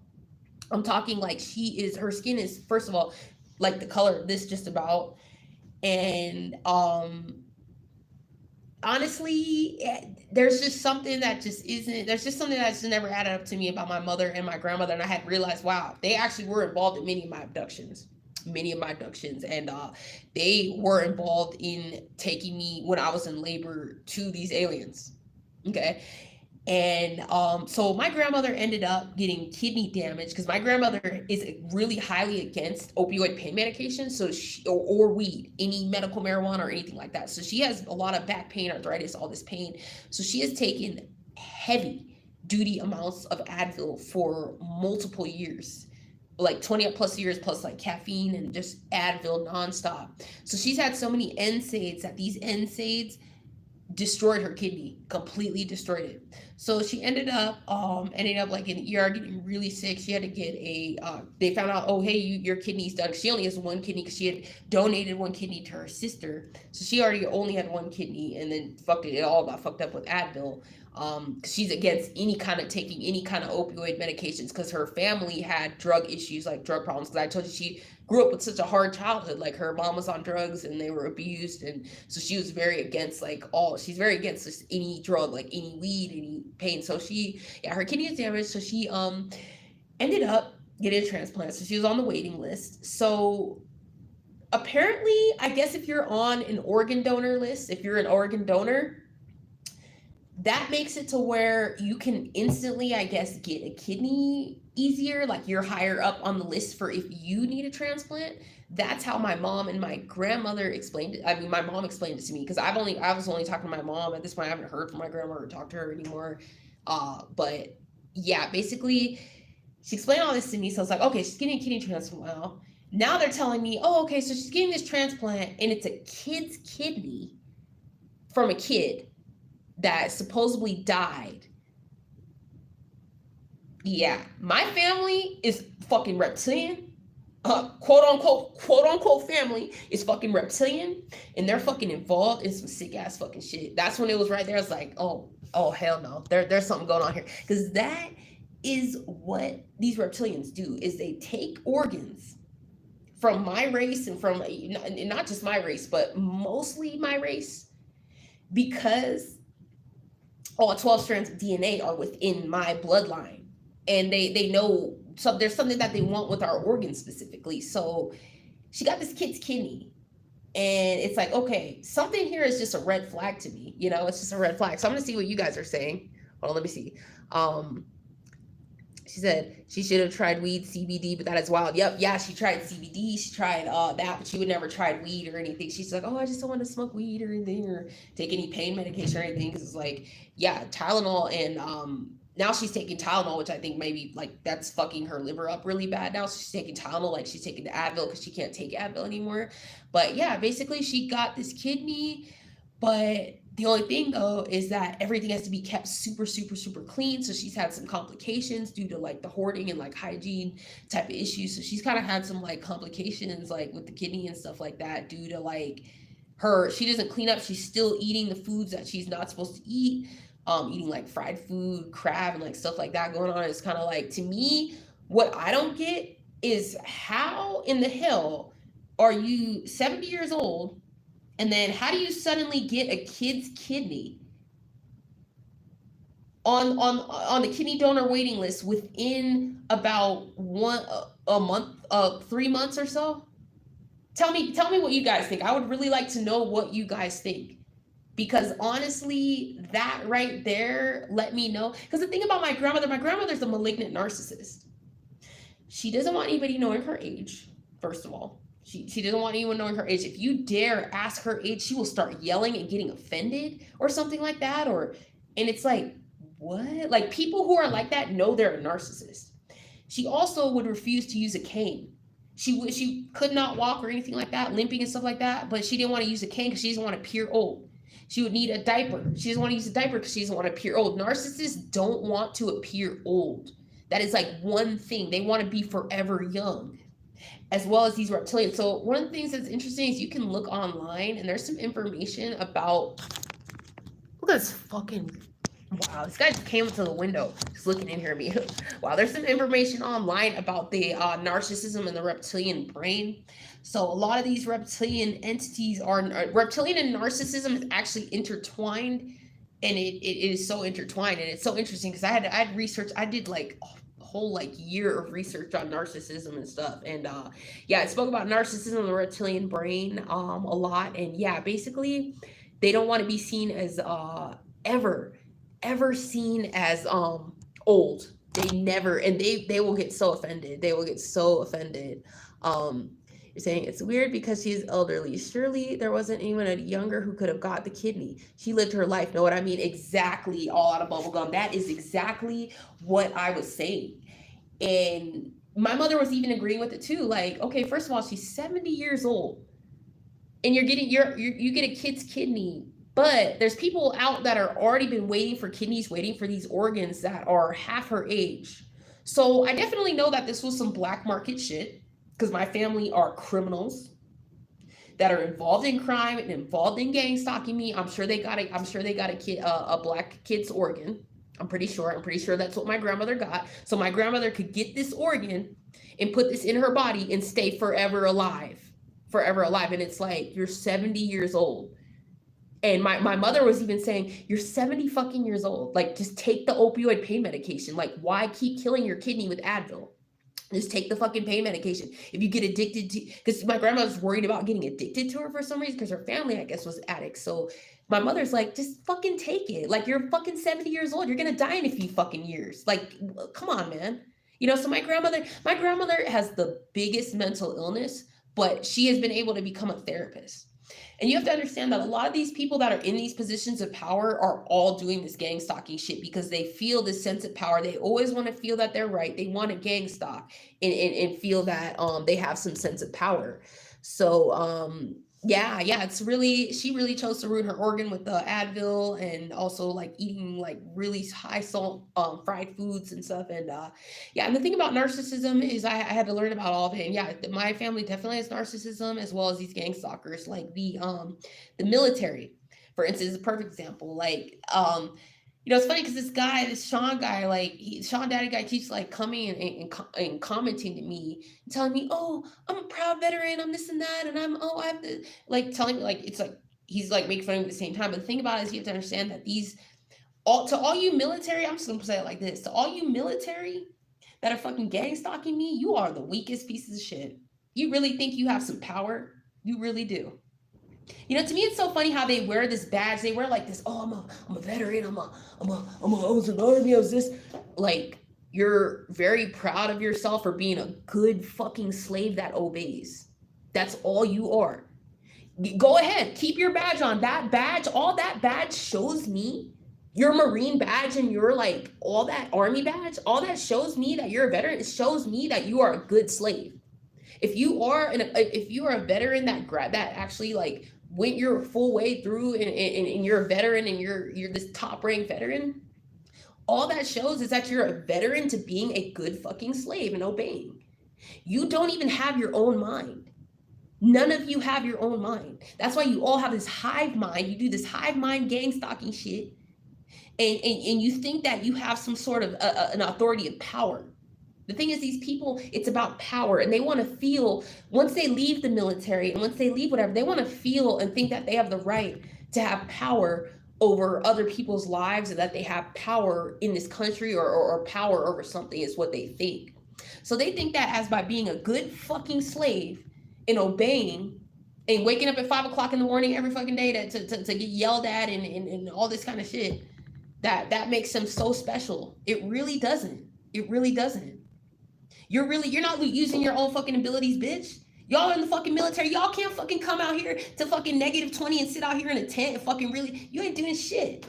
None of you are doing shit, because the truth is, you can do all this shit, but your mind is weak. You all have weak fucking minds. That's why you keep on gang stalking people all day. That's why you keep following people around. I know it's mostly this military doing it, because I see you all day. I see your Marine little shit on your cars every single day doing this shit. You're nothing special. You're really nothing special. Being in the military doesn't make you anything fucking special, bitch. I can fucking go and do the same shit you fucking do as an everyday fucking life. It doesn't make you anything special. And you have zero right to gang stalk people. You have zero fucking power, okay? And that's the thing. I'm about to go off on this military shit. Like, yeah, I just have to expose that. So, yeah, they just take orders. It's like, that's all they do. And, you know, yeah, you're right. They can get a kidney and we can't even get a freaking pain pill. Isn't it so sick? It's like, yeah, it's just disgusting. I mean, it's just sick to see. Once I had found that out about the grandmother, was like, wow, to see that I definitely knew it's either black market or something illegal or something for her to get that kidney that fast, and to get that kidney at 70 years old. Like, that's just, it don't work like that. It really doesn't. You don't get a diagnosis of end-stage kidney failure and then get approved to get a kidney transplant within 2 months. People have been waiting for years. So she was able to not even have to be on dialysis. She actually got the kidney before it got to the point where she'd have to be on dialysis. But my aunt, other people had to wait. They had to sit on dialysis for years before they could get their kidney. But this happened for her. So this is how you know for a fact that my family is criminally gang stalking me. They're involved in this organ harvesting program. And who knows, probably my fucking grandmother and family probably want to fucking kill me for my organs so they can stay alive longer. Because it's like, you're 70 years old. You never needed this kidney. You should have been just put on dialysis. That's all she should have been put on. She never needed this fucking kidney. That kidney should have gone to somebody else who was younger, and that's where it just doesn't even make sense to me. So it's like they're involved in crime. They're doing something with money. They're doing something. So it's really sick. Yeah. When the government done using them, they'll be stalked too. I see vets being stalked in my grave. Yep. That is exactly true. And that is what's going on. And that's why I'm going to tell you guys, I'm noticing how we are getting way more views, more subscribes and stuff, because the truth is, right now we're at the point where a lot of these perps are now being targeted in the fucking program that they were perping. These ex-perps are now targeted individuals. So a lot of them are trying to come up here and trying to be buddy with us real targeted individuals. That's what's going on here. And the truth about it is, I never had been ever. I hear stories of people saying they had been offered, oh, hey, like if you join us in this program, like we'll give you this, we'll put you in this house. I have never been given any like offer or anything like that. So you know, that it's interesting to me. Like, I don't know, when I hear people say that, it's kind of like, that's weird. Like, I've never had anybody offer me shit, or, oh, hey, join this, be a gang stalker. I've never had anybody tell me that shit ever. So I don't know. But that shit is like weird. I don't know, some weird shit. But yeah, I do definitely see that. Yeah, basically the government uses them, and then the government ends up gang stalking them or using energy weapons on them. And the thing about it is, it's up to them. The ones, you all that are fucking coming up here, you fucking ex-perps that are trying to come up here and now be a targeted individual.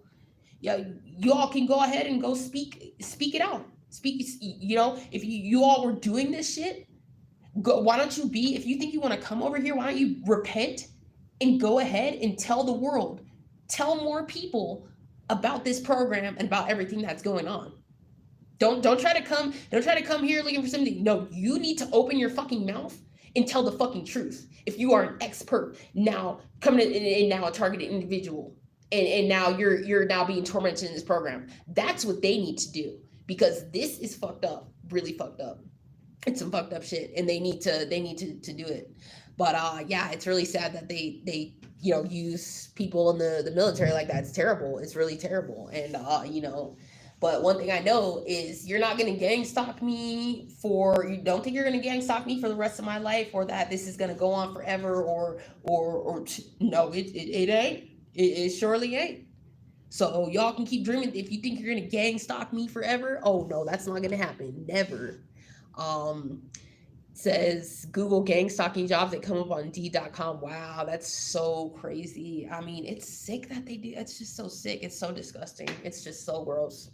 I mean, it's just so sick. Like to stalk someone all day, and then they're doing it, and their cars are getting fucked up, and they're still doing it, and then like to do this kind of like torment and torture and like killing someone. It just really is like so sick. It just makes me sick like every single day, and I just try to stay like as strong as I can, because every day I basically snap. Like I'm trying. The main thing that I have to do is hold myself back from like physically going off on them in public, because I'm ready to like physically they're getting me ready to physically assault them in public. Yeah.